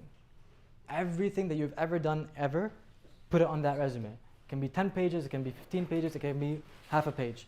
Just everything in your experience, you want to put it there. You will never send this. This resume you will never send. This is just for you to use as a database. This is just for you to use as a reference document. Then you're going to create some templates. You want to create, so for me, when I was applying to jobs, computer science grad, so I had a template for cybersecurity. And all security engineering positions have a certain template that I use. Mm-hmm. All embedded systems engineer positions, AI, ML, regular software engineer, data analyst, they all have templates. They're named, and sometimes for example, if I'm applying to a research position, I'm also reordering the education experience research. Matter of fact, on my research template, I have my academic research papers that I published. Whereas on like a regular resume or my software engineering resume, I might not have that. I might not put that in, depending on the position, depending on the type of role that I'm applying for. So you create some specific templates and extract the most relevant details that are pertinent to that kind or to those kind of roles. Make sense? And then using those templates, you're going to, so you can do it one of two ways. You can submit that template directly to the job that you're applying for, or, which is what you should do, I take it a step forward or take it a step further and tailor it to the specific job description that you're applying to, or the job posting that you're applying to. So you're gonna modify the professional summary. That should be custom or tailored for every job that you're applying to. This whole process should take about 15 minutes. Skills section, you're going to reorder them to emphasize different parts of the job. For example, if something is more data analyst focused and they want like Python, GCP, SQL, or if they want TensorFlow, whatever, you're going to that's machine learning. I'm tripping, but you're going to reorder the skills to kind of lead with whatever the job posting is expecting or whatever the job posting is looking for first. And you're going to take exact keywords from the job posting, put it into your resume. So if someone is looking for someone who can manage large teams, you're not going to say that I manage a team of 300, whatever. You're going to use that phrase exactly. Manages large teams of whatever. And then you can mention the number, but you're going to want to use the exact keywords that are mentioned in the job posting.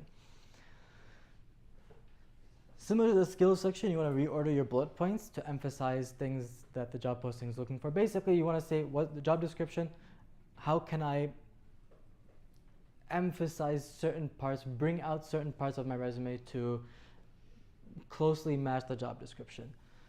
And then what can I include and exclude?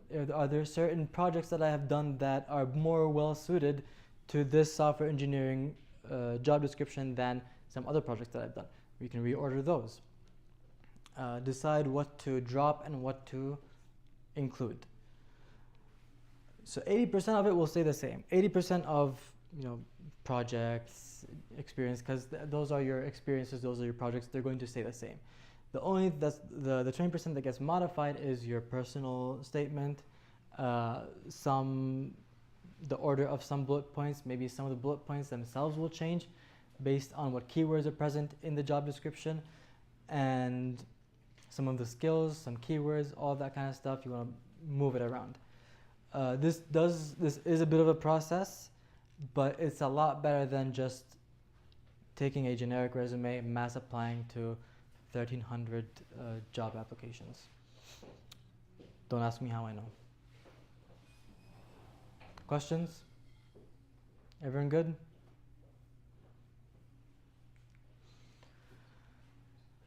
So now we're wrapping up. We're getting to points of contention. This is what I mentioned earlier, is there are different schools of thought on what to include and what do I not include on my resume. Do I include my personal or professional summary? There's a school of thought that says, oh, it's wasted white space because your resume should speak for itself and you shouldn't need to have a personal summary or objective.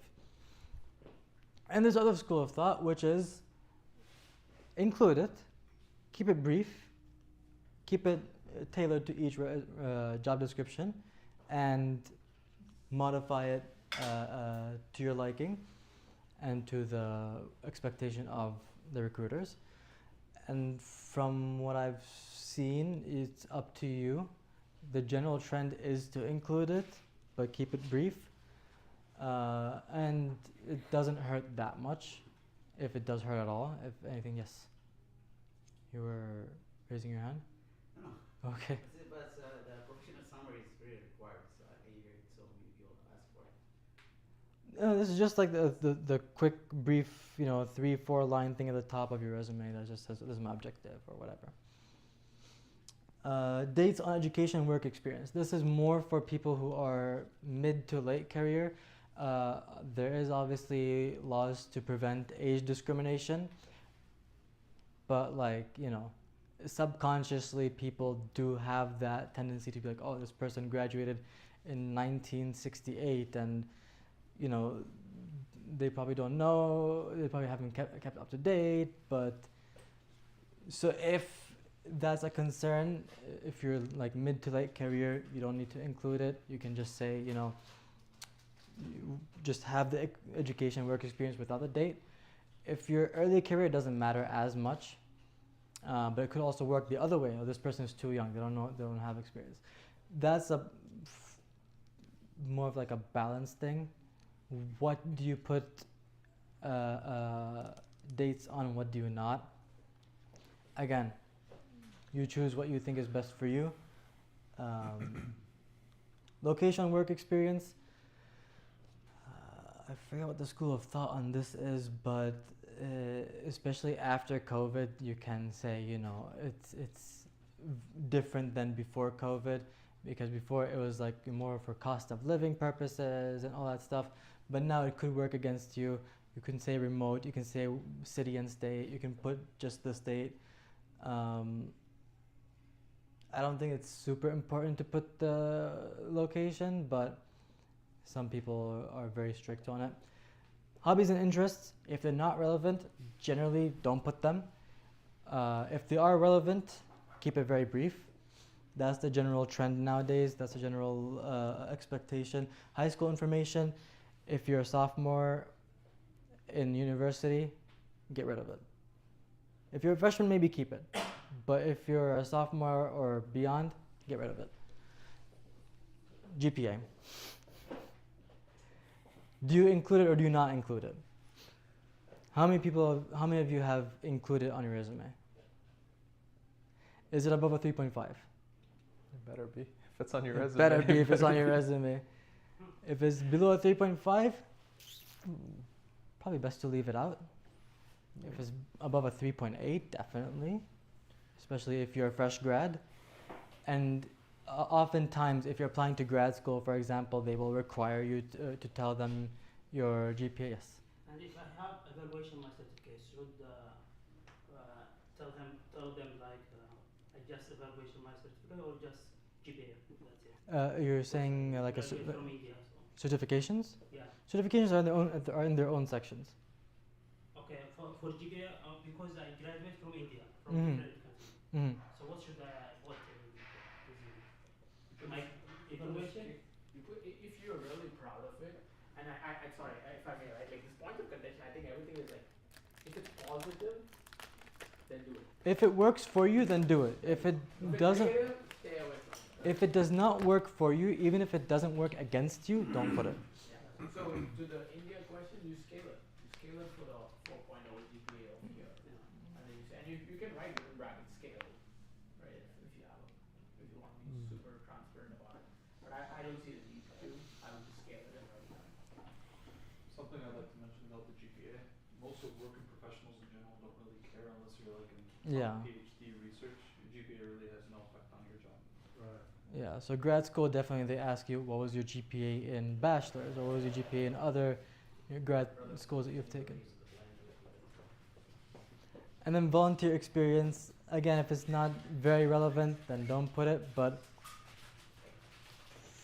if it works for you, great. If it doesn't, feel free to get rid of it. One thing I will say, just real quick, volunteer experience, right? Please don't put anything on your resume that you're not ready to defend. Yes. Okay, so what do I mean? I was in an interview, and on the panel, there was a lady with me whose mother-in-law used to volunteer at Habitat for Humanity. It's a volunteer organization. They have a couple different offices. And she asked the interviewee that, so what do you do for Habitat for Humanity? He had not the slightest clue what they did. Like, he mentioned something so obscure, like basically they help restore individuals whose houses or whose homes have gone through some crisis, some disaster, right?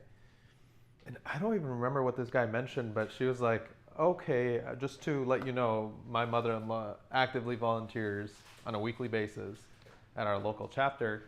I was going to connect you with her, but not anymore, type of thing. So please don't put something on your resume that you're not willing to, and that you are actively like participating. When it comes to, I don't think we have it mentioned on this slide specifically, but when it comes to like organizations and groups that you're part of, especially those that are in school, you want to put those student organizations that you're an active member of, because sometimes they might ask you that, hey, show me your membership type of thing. And if you're not current with dues and things like that, you're not an active member. So you don't want to put that organization on your resume. But yeah, this just gave me a memory, that flashback. So that's pretty much all I have for you. We are pretty much at time. If you want, we can quickly go over a resume or two just to kind of critique it if some of you would like to share. If not, then I have the guy Fahad, who runs Medina Labs. I have his resume that we can rip apart in his absence. So we can do that if there's enough interest. Please scan this QR code and leave some feedback. This is our first session. It's a pilot session. If there's enough interest and if people like this enough, we can do it again and again. But yeah. I have a question regarding Yes, that. please. During the interview, sometimes you sign for like NDR for the previous work. Mm-hmm. So if the company for the interview they ask you about the previous work, Mm-hmm. if you want, try best to hide it or don't say it in the interview. So what do you do? So I can answer that a little bit because I did sign an NDA for a startup company that I was working on, but you have to be very strategic with how you talk about it, because once you say I have signed an NDA, that's pretty much like stopping any more questions. But if they ask you, you have to review your NDA first of all. What can and can't you talk about? If you can't talk about it at all, say I have signed an NDA and I cannot speak this at all. If the NDA does allow some room to mention the company that you signed the NDA with and what that company does, then you should speak to that, but avoid speaking about anything that breaks your NDA. Because oftentimes you won't be able to give specific details about what the project consisted of, but you can talk about the responsibilities that you had. You can talk about whether you managed a team, what your team did. You met with vendors, or what part that you you basically accomplished without giving the actual details. Yeah. Yeah. So answer the question, but also let that barrier of NDA stand. Respect the NDA. Yeah. Yes. What's the Gmail we can send, like the email, if we can send the resume? Excellent question. My email. It's partyboy123@gmail.com. Partyboy123. No. I can type it out actually. Yeah, go for it. If you have an iPhone, you can just AirDrop. Yeah, what's up? I can send it all the time. I'm sorry? I- You also mentioned about sharing the slides. Is that a possibility? Yeah, for sure. Yeah, I have your. Yusuf if- will send them if- out later tonight. If you're inshallah. all registered on Luma, I can just send it to everyone there. Yes, please. I have this question then. Sorry. I have a question. Go for it. How about if I been like hired for a title? Like for example, for me, I was hired as a network administrator. Mm. But most of my work is that I'm working on cloud. Mm. So on my resume, I added like network administrator and also cloud administrator. Mm. Is this okay, or it has to like because Faisal said they're gonna do the like background check about me, Mm-hmm. and it's okay to add this like That is an excellent cloud question. administrator and Let Dr. Khan take that. Because I have the same problem. So Ford does do background verification, right? So our HR will send out emails. I turn on and try to AirDrop. reach out. And I don't think it's our HR. I think they use some other Mhm. background scanning company. However, when I say that, you can have some flexibility in title names, right? Like network administrator, cloud administrator, right? Both. That's fine. And if they say, oh yeah, he was our network administrator, that's okay. You can AirDrop it to my The, MacBook. It says use. issue comes in when your Do you have an title Oh, shows found it. level inflation, right? So you're saying you're a network administrator, or let's say you do the job as a network administrator, cloud administrator, but then you write yourself got a few. as team leader, Yeah, got to. right? Or you write yourself as team manager, or you write yourself as division director, right? So now you've elevated your actual level of work, not horizontally, but vertically. That's the biggest thing. Does that help? So I would write both. I would write network administrator, cloud administrator, let them, and it's defensible, right? Again, remember, and I think Ahmed also pointed out this, right? Like with this volunteer examples, goes back to what I said about lying and embellishing, right? Don't write anything you can't back yourself up with. Here you said, I did do cloud administration too, and here are examples of things that I did as a cloud administrator. So you're able to back yourself up. Khalas, it's open, You have it open? open, fair game. Okay. I have received a resume from Abir. You don't mind if I put it on the big screen, right? You kind of signed up for this.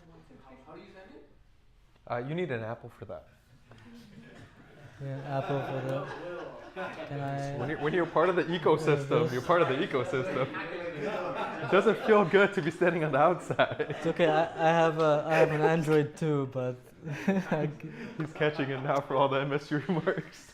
Bro, why is this? Example Can this? on you, Can this? just one strike and that's it. Yusuf is like, There yeah, we I go. can't receive it. Okay. Alhamdulillah. Let's make this bigger. Ya Rab. Can I like give a disclaimer before you go and like start? Sure. Okay, so this is like a very general resume. It's not like a master one like you were mentioning, it's just very, very general. Right. Which Yeah. I know it's not good, but I usually use it to like tailor Mhm. afterwards. And then another thing, I use AI a lot for it. And I know it's not No, it's fine. I've also used AI for my resume low-key, but like mainly for wording it better. Do we want to go rip this apart as a class? What can we tell immediately? Drop the I's in the objective. No. That too, but like I'm scrolling. the layout. I should. Oh, I, it's one page. one page. Oh, yeah. Okay. What else can we? You should be taking notes. No, I know, 'cause I know it already. So I know the order. It's like a little bit out of order from what you had. Like Yes. what you showed. When did you graduate? Let's see.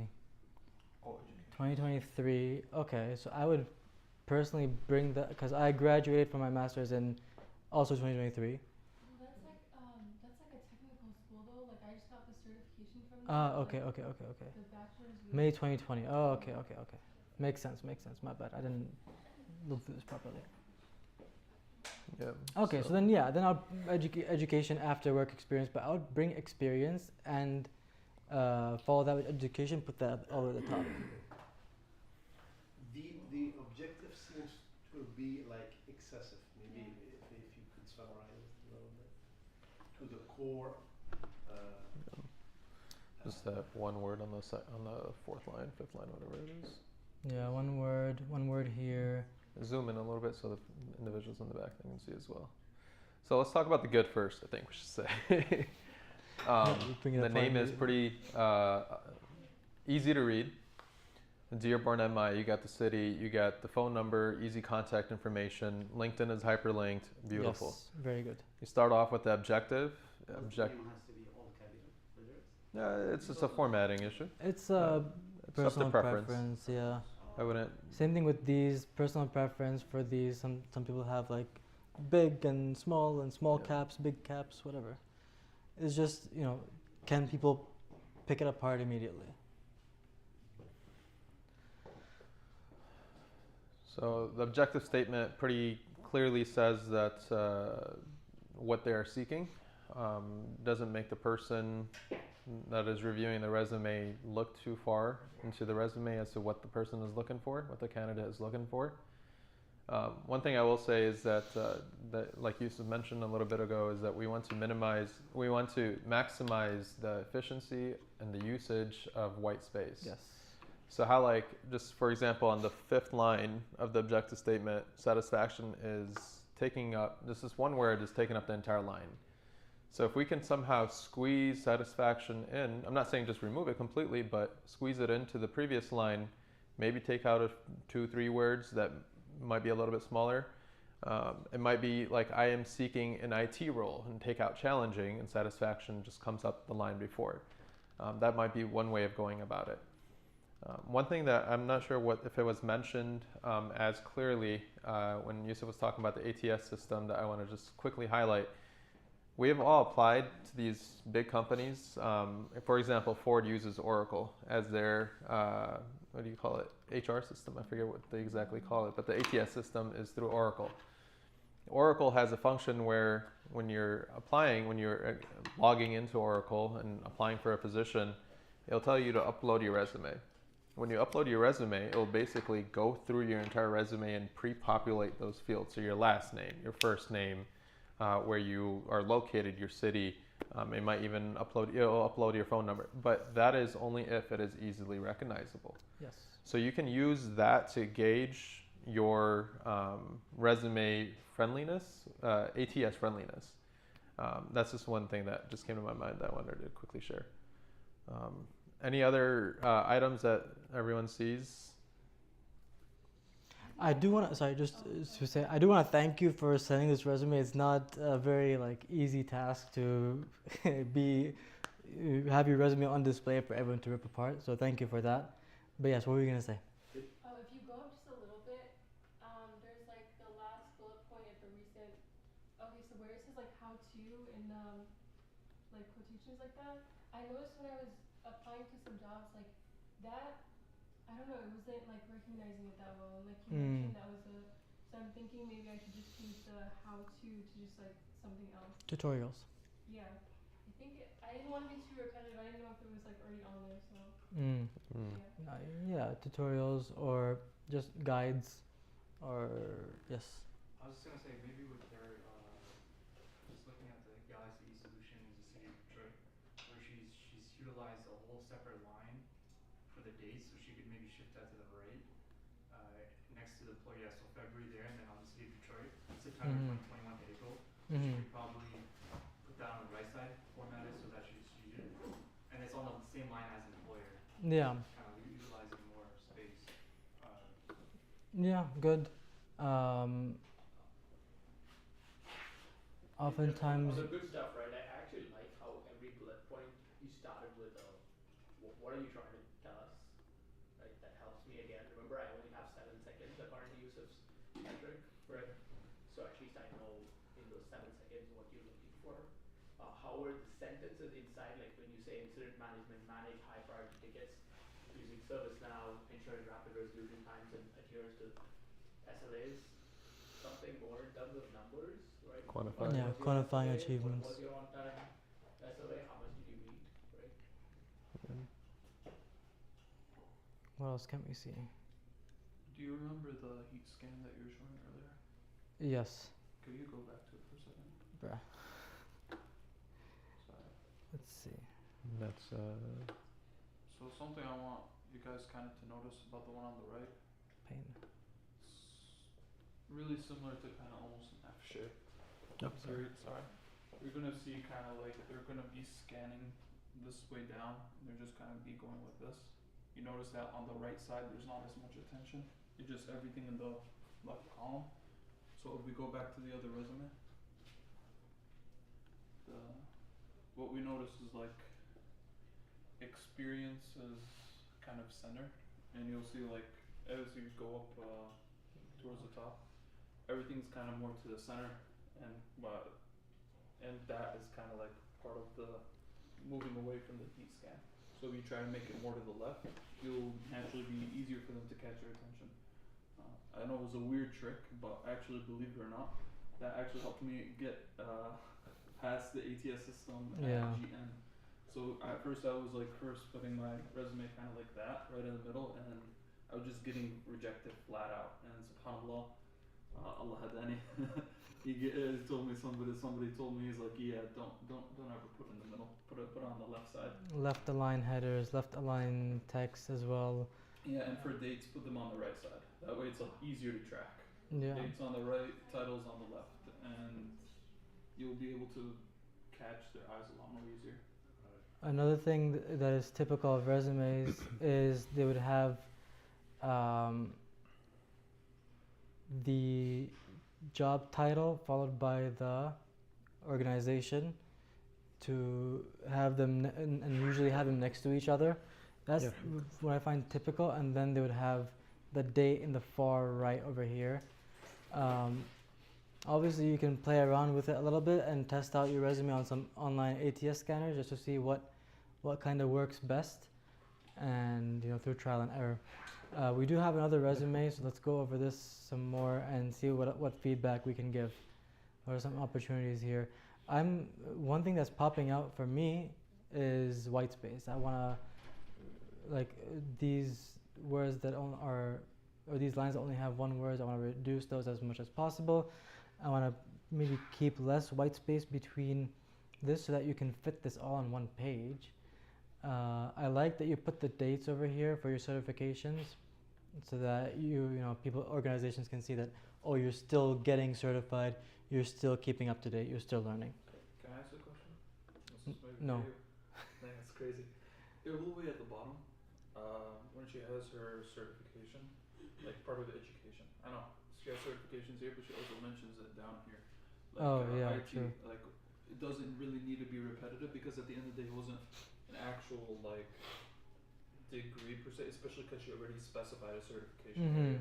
So that'd be might be critiquing over here, but taking white space and putting the education all the way at the bottom, that's above, and putting certifications above that. That's might fair, not I be think. the best. I know though that this is technically an IT role that you're applying for, so I guess I understand why you don't want the education in the way, but putting it blatantly all the way in the bottom and putting certifications even above your own experience, I think that might Yeah, I would be a thing. Allahu a'lam. reorder this and remove some of the white space that you can utilize for other things. It's a good start. It is. But It's better than my first. it's way better than my first, man. It's crazy. But yeah, there's still some room for improvement here. I have a question. Go for it. Okay, so you know how there's the bullet points for the first one, there's 4, and in the second job, I think there's 2, and the other one there's no consistency. And That this is- is a resume that's been tailored so many times, so there used to be more consistency, but as I've tailored it, it's kind of not. So I'm not sure. if You've that's really important. actually just raised an excellent point that I did not even consider, but from what I have looked into and from what I have been told by some resume experts at the university and stuff, they generally say to have your most recent experience, especially if you've worked there for a while, should have the most bullet points. You should be able to speak a lot about your most recent experience, and then as your experiences get older and older, they become, I don't want to say less relevant, but less currently relevant to what you're currently doing, so you can speak less about them, fewer bullet points. So generally it was like 5, 3, 2 or something. But your most recent should definitely have the most amount of stuff that you can speak about, and then the fewer and fewer, just based on your judgment and what you think is most relevant to that role. Yes, excellent point. Do we have any other critiques we can give her? I have one more question. Yes, please. So I know you said for where I did like it was like the place and then the location and then the job title and then the date. And I know there was some restructuring I have to do. Can you just quickly just say like what it is or like what it should look like just from the whole thing? Yeah, so what I've seen, again, this is, you can look at some good examples of resumes. Did you want to? Put mine on WhatsApp. Pull mine up and show her exactly. Oh, okay. Yeah, that's totally fine. Here we go. Can I download this? Yeah, excellent, perfect. Yeah. I'll just show you resume as an example. Why is this not? That is absolutely not what I wanted to do. Okay, I guess we're just gonna keep it. So kind of like this, right? EVDD vehicles, electric vehicles digital design, Ford Motor Company. Date over here, and then since he's had multiple, okay, it's just this. Okay, cool. And the position over here, 2022 to present, and then over here you have data science technical expert supervisor, 20 to 2022. Something like this, basically. I have multiple in that code, right? Like, to the point you're trying to make. Yeah. So he had multiple positions in this department at Ford. So you have multiple positions here. You have this one over here from 2017 to 2020, but overall it's from 2015 to 2022. So what you would probably have is you wouldn't put this. You would just say software engineer at Ford Motor Company from 2015 to 2022, and then immediately list your experiences. Make sense? About the footer over there. The footer. You can ignore it if you want. Yeah, usually ATS doesn't deal well with footers and headers for that matter. But this also isn't like something that is like relevant to specific job postings. It's just critique it. It's okay. Maybe the footer should not be there. That's fine. like I just think it's irrelevant to this part because you probably mentioned it right here. Yeah. Right. So it's my thought process there is, you print papers, right? Right. The resume. Yeah. Especially, I think it's only needed if you have a 2-page resume. Yeah. And you should not have a 2-page resume. Again, a lot of resume stuff is opinionated, right? Right. Of course. In your case, Abir, like, I actually thought there was enough to go on. Like, you could have squeezed it to 1, right? But Yeah. if you did want to go 2, don't leave a whole half page empty on page 2, right? You have to justify that space, right? You have to bring more in over there. I think it's far easier for you to go 1 page than to go 2 page. Like I'm saying it, my opinion is that it's a little bit of all or nothing. Many sentences like the word and, you can replace with the ampersand symbol if you want and get rid of them, right? And like every sentence over here has that purchasing, contracts, data integrity, all of those and Let's see if I words, can you just find, become ampersands and you can pull it up. Let me see if I can find something. So this is a thing that I had in my resume that I kind of reduced to make sentences or make lines just fit into one line. which is if I say over 50 or submitted or worked on this to improve efficiency by over 80%, don't you just remove over 80 plus or 50 plus. And even the bullets can still move to the left. Yeah. So also bullets, you can move them to the left so that they're in line with the titles of the bullets. It's right there instead of there. There's a lot you can do. We can reduce the margins a little bit. Qualifiers. Use of qualifiers. Qualifiers are for sure, but That's kind of bare bones, like each bullet point. Honestly, you can literally send this to ChatGPT and say make it one page. It'll do it for you. Yeah, honestly, you could just You just format. I think the biggest issue here is formatting. Yeah. Like you could format this into one page pretty easily. but you have a lot of the content already. Like A lot of it is formatting and quantifying. Yeah. Like so these spaces, we can reduce those, decrease the line spacing. No, good start. We have one more resume that someone has sent in. Are we good with this? That we can rip someone else apart now? Can this please no, not that. Yusuf, just double click the top. Oh. You're acting like That's a boomer. crazy. Like your first time using an Apple product. Come on now. What is this? Bro, I'm switching over from Windows. I don't know what I'm doing. You can double click on Windows too. I just realized. Yeah, I know. Okay. Terrible. Stuff a lot out. Okay. So automatically. 18 plus companies, good. 15% of React components. Notice how he's putting things on the left side. That's a good thing. The right side he's I putting like the dates, this. the locations. Projects. Let's see. So some good things. I like this. I like this stuff. This is name and contact over here. LinkedIn, GitHub, email, phone number. Good. Good on everybody, by the way, that you guys didn't put your address. That's something that somebody advised me to at first. And then after a while I started thinking about it, I'm like, if this is a ghost company, they're just gonna come to my home. Why would I have some random person's home? Graduated August 2025. Perfect. So that should be right at the top. Excellent. Freelance developer, Fusion Blends. So just going back to August 2025, you see how you have August dot 2022 and then August no dot 2025. So you want to keep it consistent. And over here you have. The fact that we have to pick on that shows how good the resume Yeah. is. It's all here. Yeah. Also, what do you call format between this? This is cursive. This is not. Yeah, I would. Even, pick and choose. You want to say Aug or you want to say August, right? Just pick one. And then again, I'm gonna be picky. You have over here Dearborn MI, and then over here in the first one you have the date. Yeah. Being nitpicky here. Projects by sector. Again. Because it's education. This is my master's, so that's why. Okay. Fair. But can I comment though? So this to me is a really well written resume. The only point where you lost it is on the 2-page, right? Yeah. If you can but maybe it's because you're short.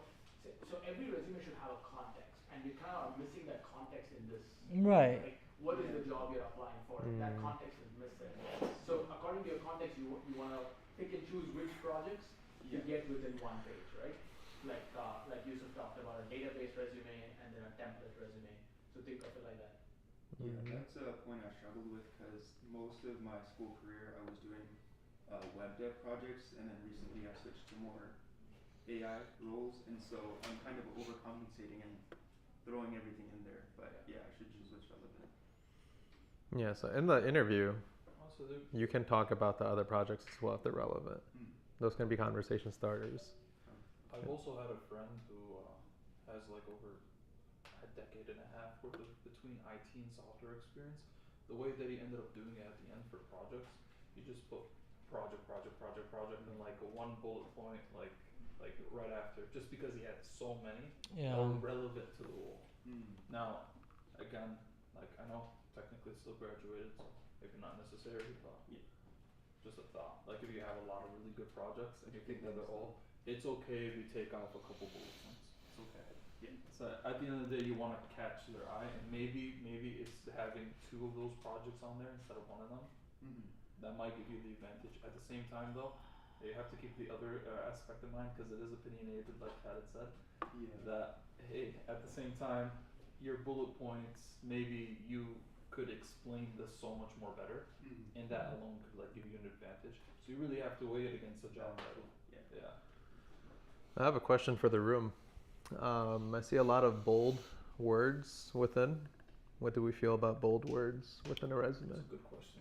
I'm okay if it's only for the skills, right? Like, I'm looking at it and I'm saying, okay, here's my Node.js, here's Firebase, here's React. I really like these GitHub links. This is 2. Okay. You need 1. I think some of them are broken, but yeah. No, I meant like bars. Oh, yeah. Pipes. Like the fact that you have like links to I've those, also I think find it's really that, nice. sorry to completely cut you off, I also find that sometimes ATS don't deal well with pipes. Really? Yes. Oh wow. So, sometimes they just put the pipes in, which isn't a big deal because it's just an extra thing that is there. But sometimes they don't deal well with them. I would leave them as is. Sometimes I use pipes. Yeah, no, I would leave it as is, because it's not a huge issue most of the time, but sometimes it is. You mentioned a good point. Like there might be different ATS scanners out there. There for fully brands are. that look out for different things.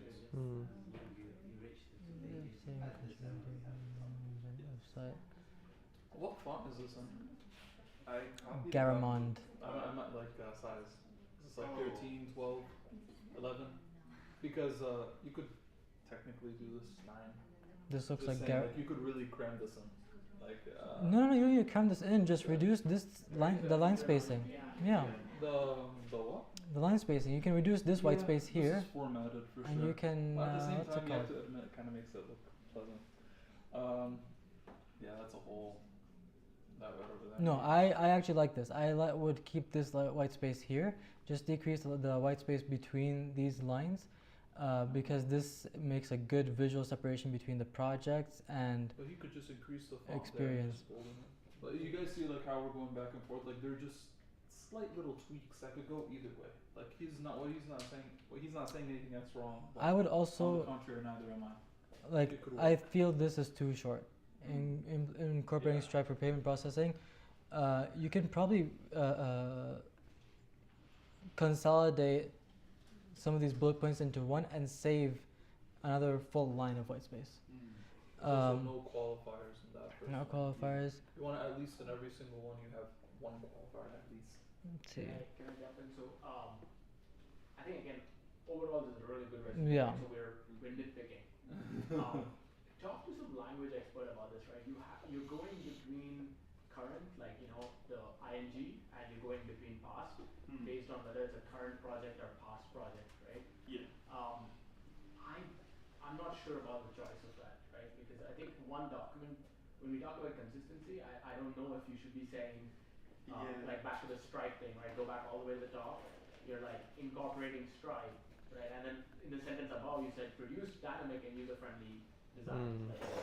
So it's a little. You should be consistent. I think a language expert will say you should pick one. Okay. I would also, just to hop on that a little bit, again, a little bit of a nitpick, but you could be using better verbs. Like I saw one over here, Tudor Taylor, that's fine, but where was it? Insured. Ensured timely delivery through black box, white box testing. I would say probably say like conducted black box, white box testing, or orchestrated, spearheaded. Spearheaded is overused though, Loki. Some He's not using it though. One thing to remember True. is that this is like just us nitpicking. yeah. No recruiter is going to look at this resume like that deeply. They're not even looking at it for more than 10 seconds. I think even Khaled can said himself, he's like, it doesn't, Yeah. it's not coming out like, I made an idea in 7 seconds. Like, I think it popped out to him. Hello, Adam. Yeah, like I immediately saw Pinecone, Puppeteer, okay, 7,000 plus consumer sentiments, Next.js, Firebase, Scrum. Like if I were hiring for a web dev, Is that fine having like bold words like in the... It's fine if you use it sparingly and not like all the time. I think this is I guess it's bringing attention to like the type of software he's using, so or type of language and stuff. So React. Personally, again, this is my opinion. I personally think this is a bit too much, but again, like, as a nitpick, I would. Yeah, if I had to, like, you use it for both metrics and for Technologies, yeah. It's good for one of the two, right? And most likely skills, not metrics, right? Like I need you. React, I need to know Agile, that you've Scrum, used Minecraft, right? Firebase. Whether you've used it on 7,000 plus is only if I really care. Right? Yeah. And when you're tailoring it, I would bold those things that you're tailoring it for. Like if it's like Python, Firebase, whatever, bold those. Okay. And leave the rest normal. I think that's where you would gain the most benefit. Did you take a picture of that qualifier page? I can send the slides out if you want. I think that would be good for this, honestly. The one that he pulled onto LinkedIn. I think that would be like. Yeah. Sorry, I have one quick question about Go for it. experience. So, I actually graduated with no relevant work experience, and so I'm kind of hiding it where, like, the first project is just a freelance project I was doing for someone. It ended up falling through, and the second bullet point is just club work.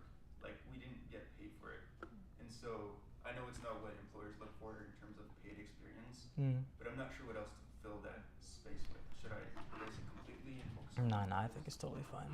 Yeah. What do you think? Club experience is considered work experience in a lot of entry-level circles. Like if they say, "Oh wow, he worked in the Intelligent Systems Club with the Google Developer Club," it's like, okay, so he's done a project. They had what do you call it? Preliminary design reviews, critical design reviews. They had like the process of development. Yeah. And in that sense, they also have actual professionals that are actually investing into this and make sure it's successful. So in of itself, you are following the process of how a company would work. And actually, it's the nice thing about clubs at school. That's for any of you guys that are also students. I would highly recommend getting in a club. I wish I did that way earlier on. SubhanAllah. Yeah, if 100% right, like just make sure that when you're applying to this, you're applying to a fresh graduate. Yeah. Right, you're not applying to a experienced developer, right? Then people are like, "Wait, what's he talking about?" The thing that like kind of I feel two ways about is the math tutor part. There's a math tutor experience there. I'm like, you're applying for software positions,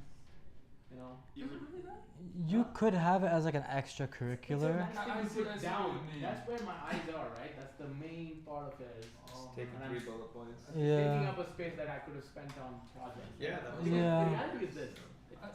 You could bring it down here, or like have another section for extracurriculars, and put that there. How many people in this room have been a math tutor? Right, 1, 2, 3, 4. Like, it doesn't make you stand out. Yeah. Right. That's what I'm trying to say. Unless you're being in quant or something. Unless you're doing like some data analytics role. Like, why? Again, relatable. Like, why does the math tutor matter?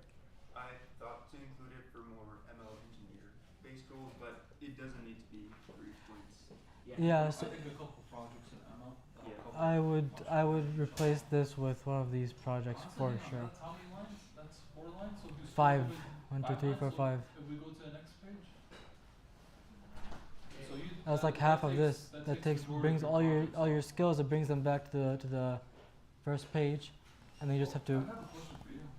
Yusuf. The technical skills. Yes. What do you think about the way that's situated? I don't know. I don't like how there's a comma and then a pipe. Like C# and C++ are completely different. So you should have a pipe. You should have a pipe there, especially when it's C/C++. That's like, okay, those are not the same language at all. I think my question more aligned with he's already doing projects that are on these. Would it still be valuable and maybe? To me, it should be in the bottom of the first page because again, back to that heat map, right? And I actually think that heat map is a very good thing, and it is real, right? I look at the top, I look at the left, and I look at the bottom. That's my path. Yeah. So you F want to or catch E. in the bottom. You want to kind of like catch them, and the technical skills will catch them as against 100%. job. To be honest, like job scheduler. Okay, it's a cron job. Big deal, right? So I just want the technical skills to be at the bottom of the first page. And it means that you can unbold these because you should have a lot of them already in your technical skills.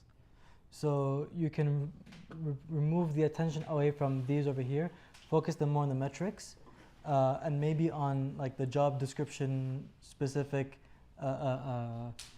keywords, but then have them highlighted more within the skills. Not like highlighted, but like have them there in the skills as well.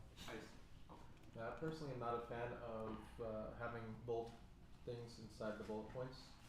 I feel like if I'm reading through the resume, I get a good idea of what the person did.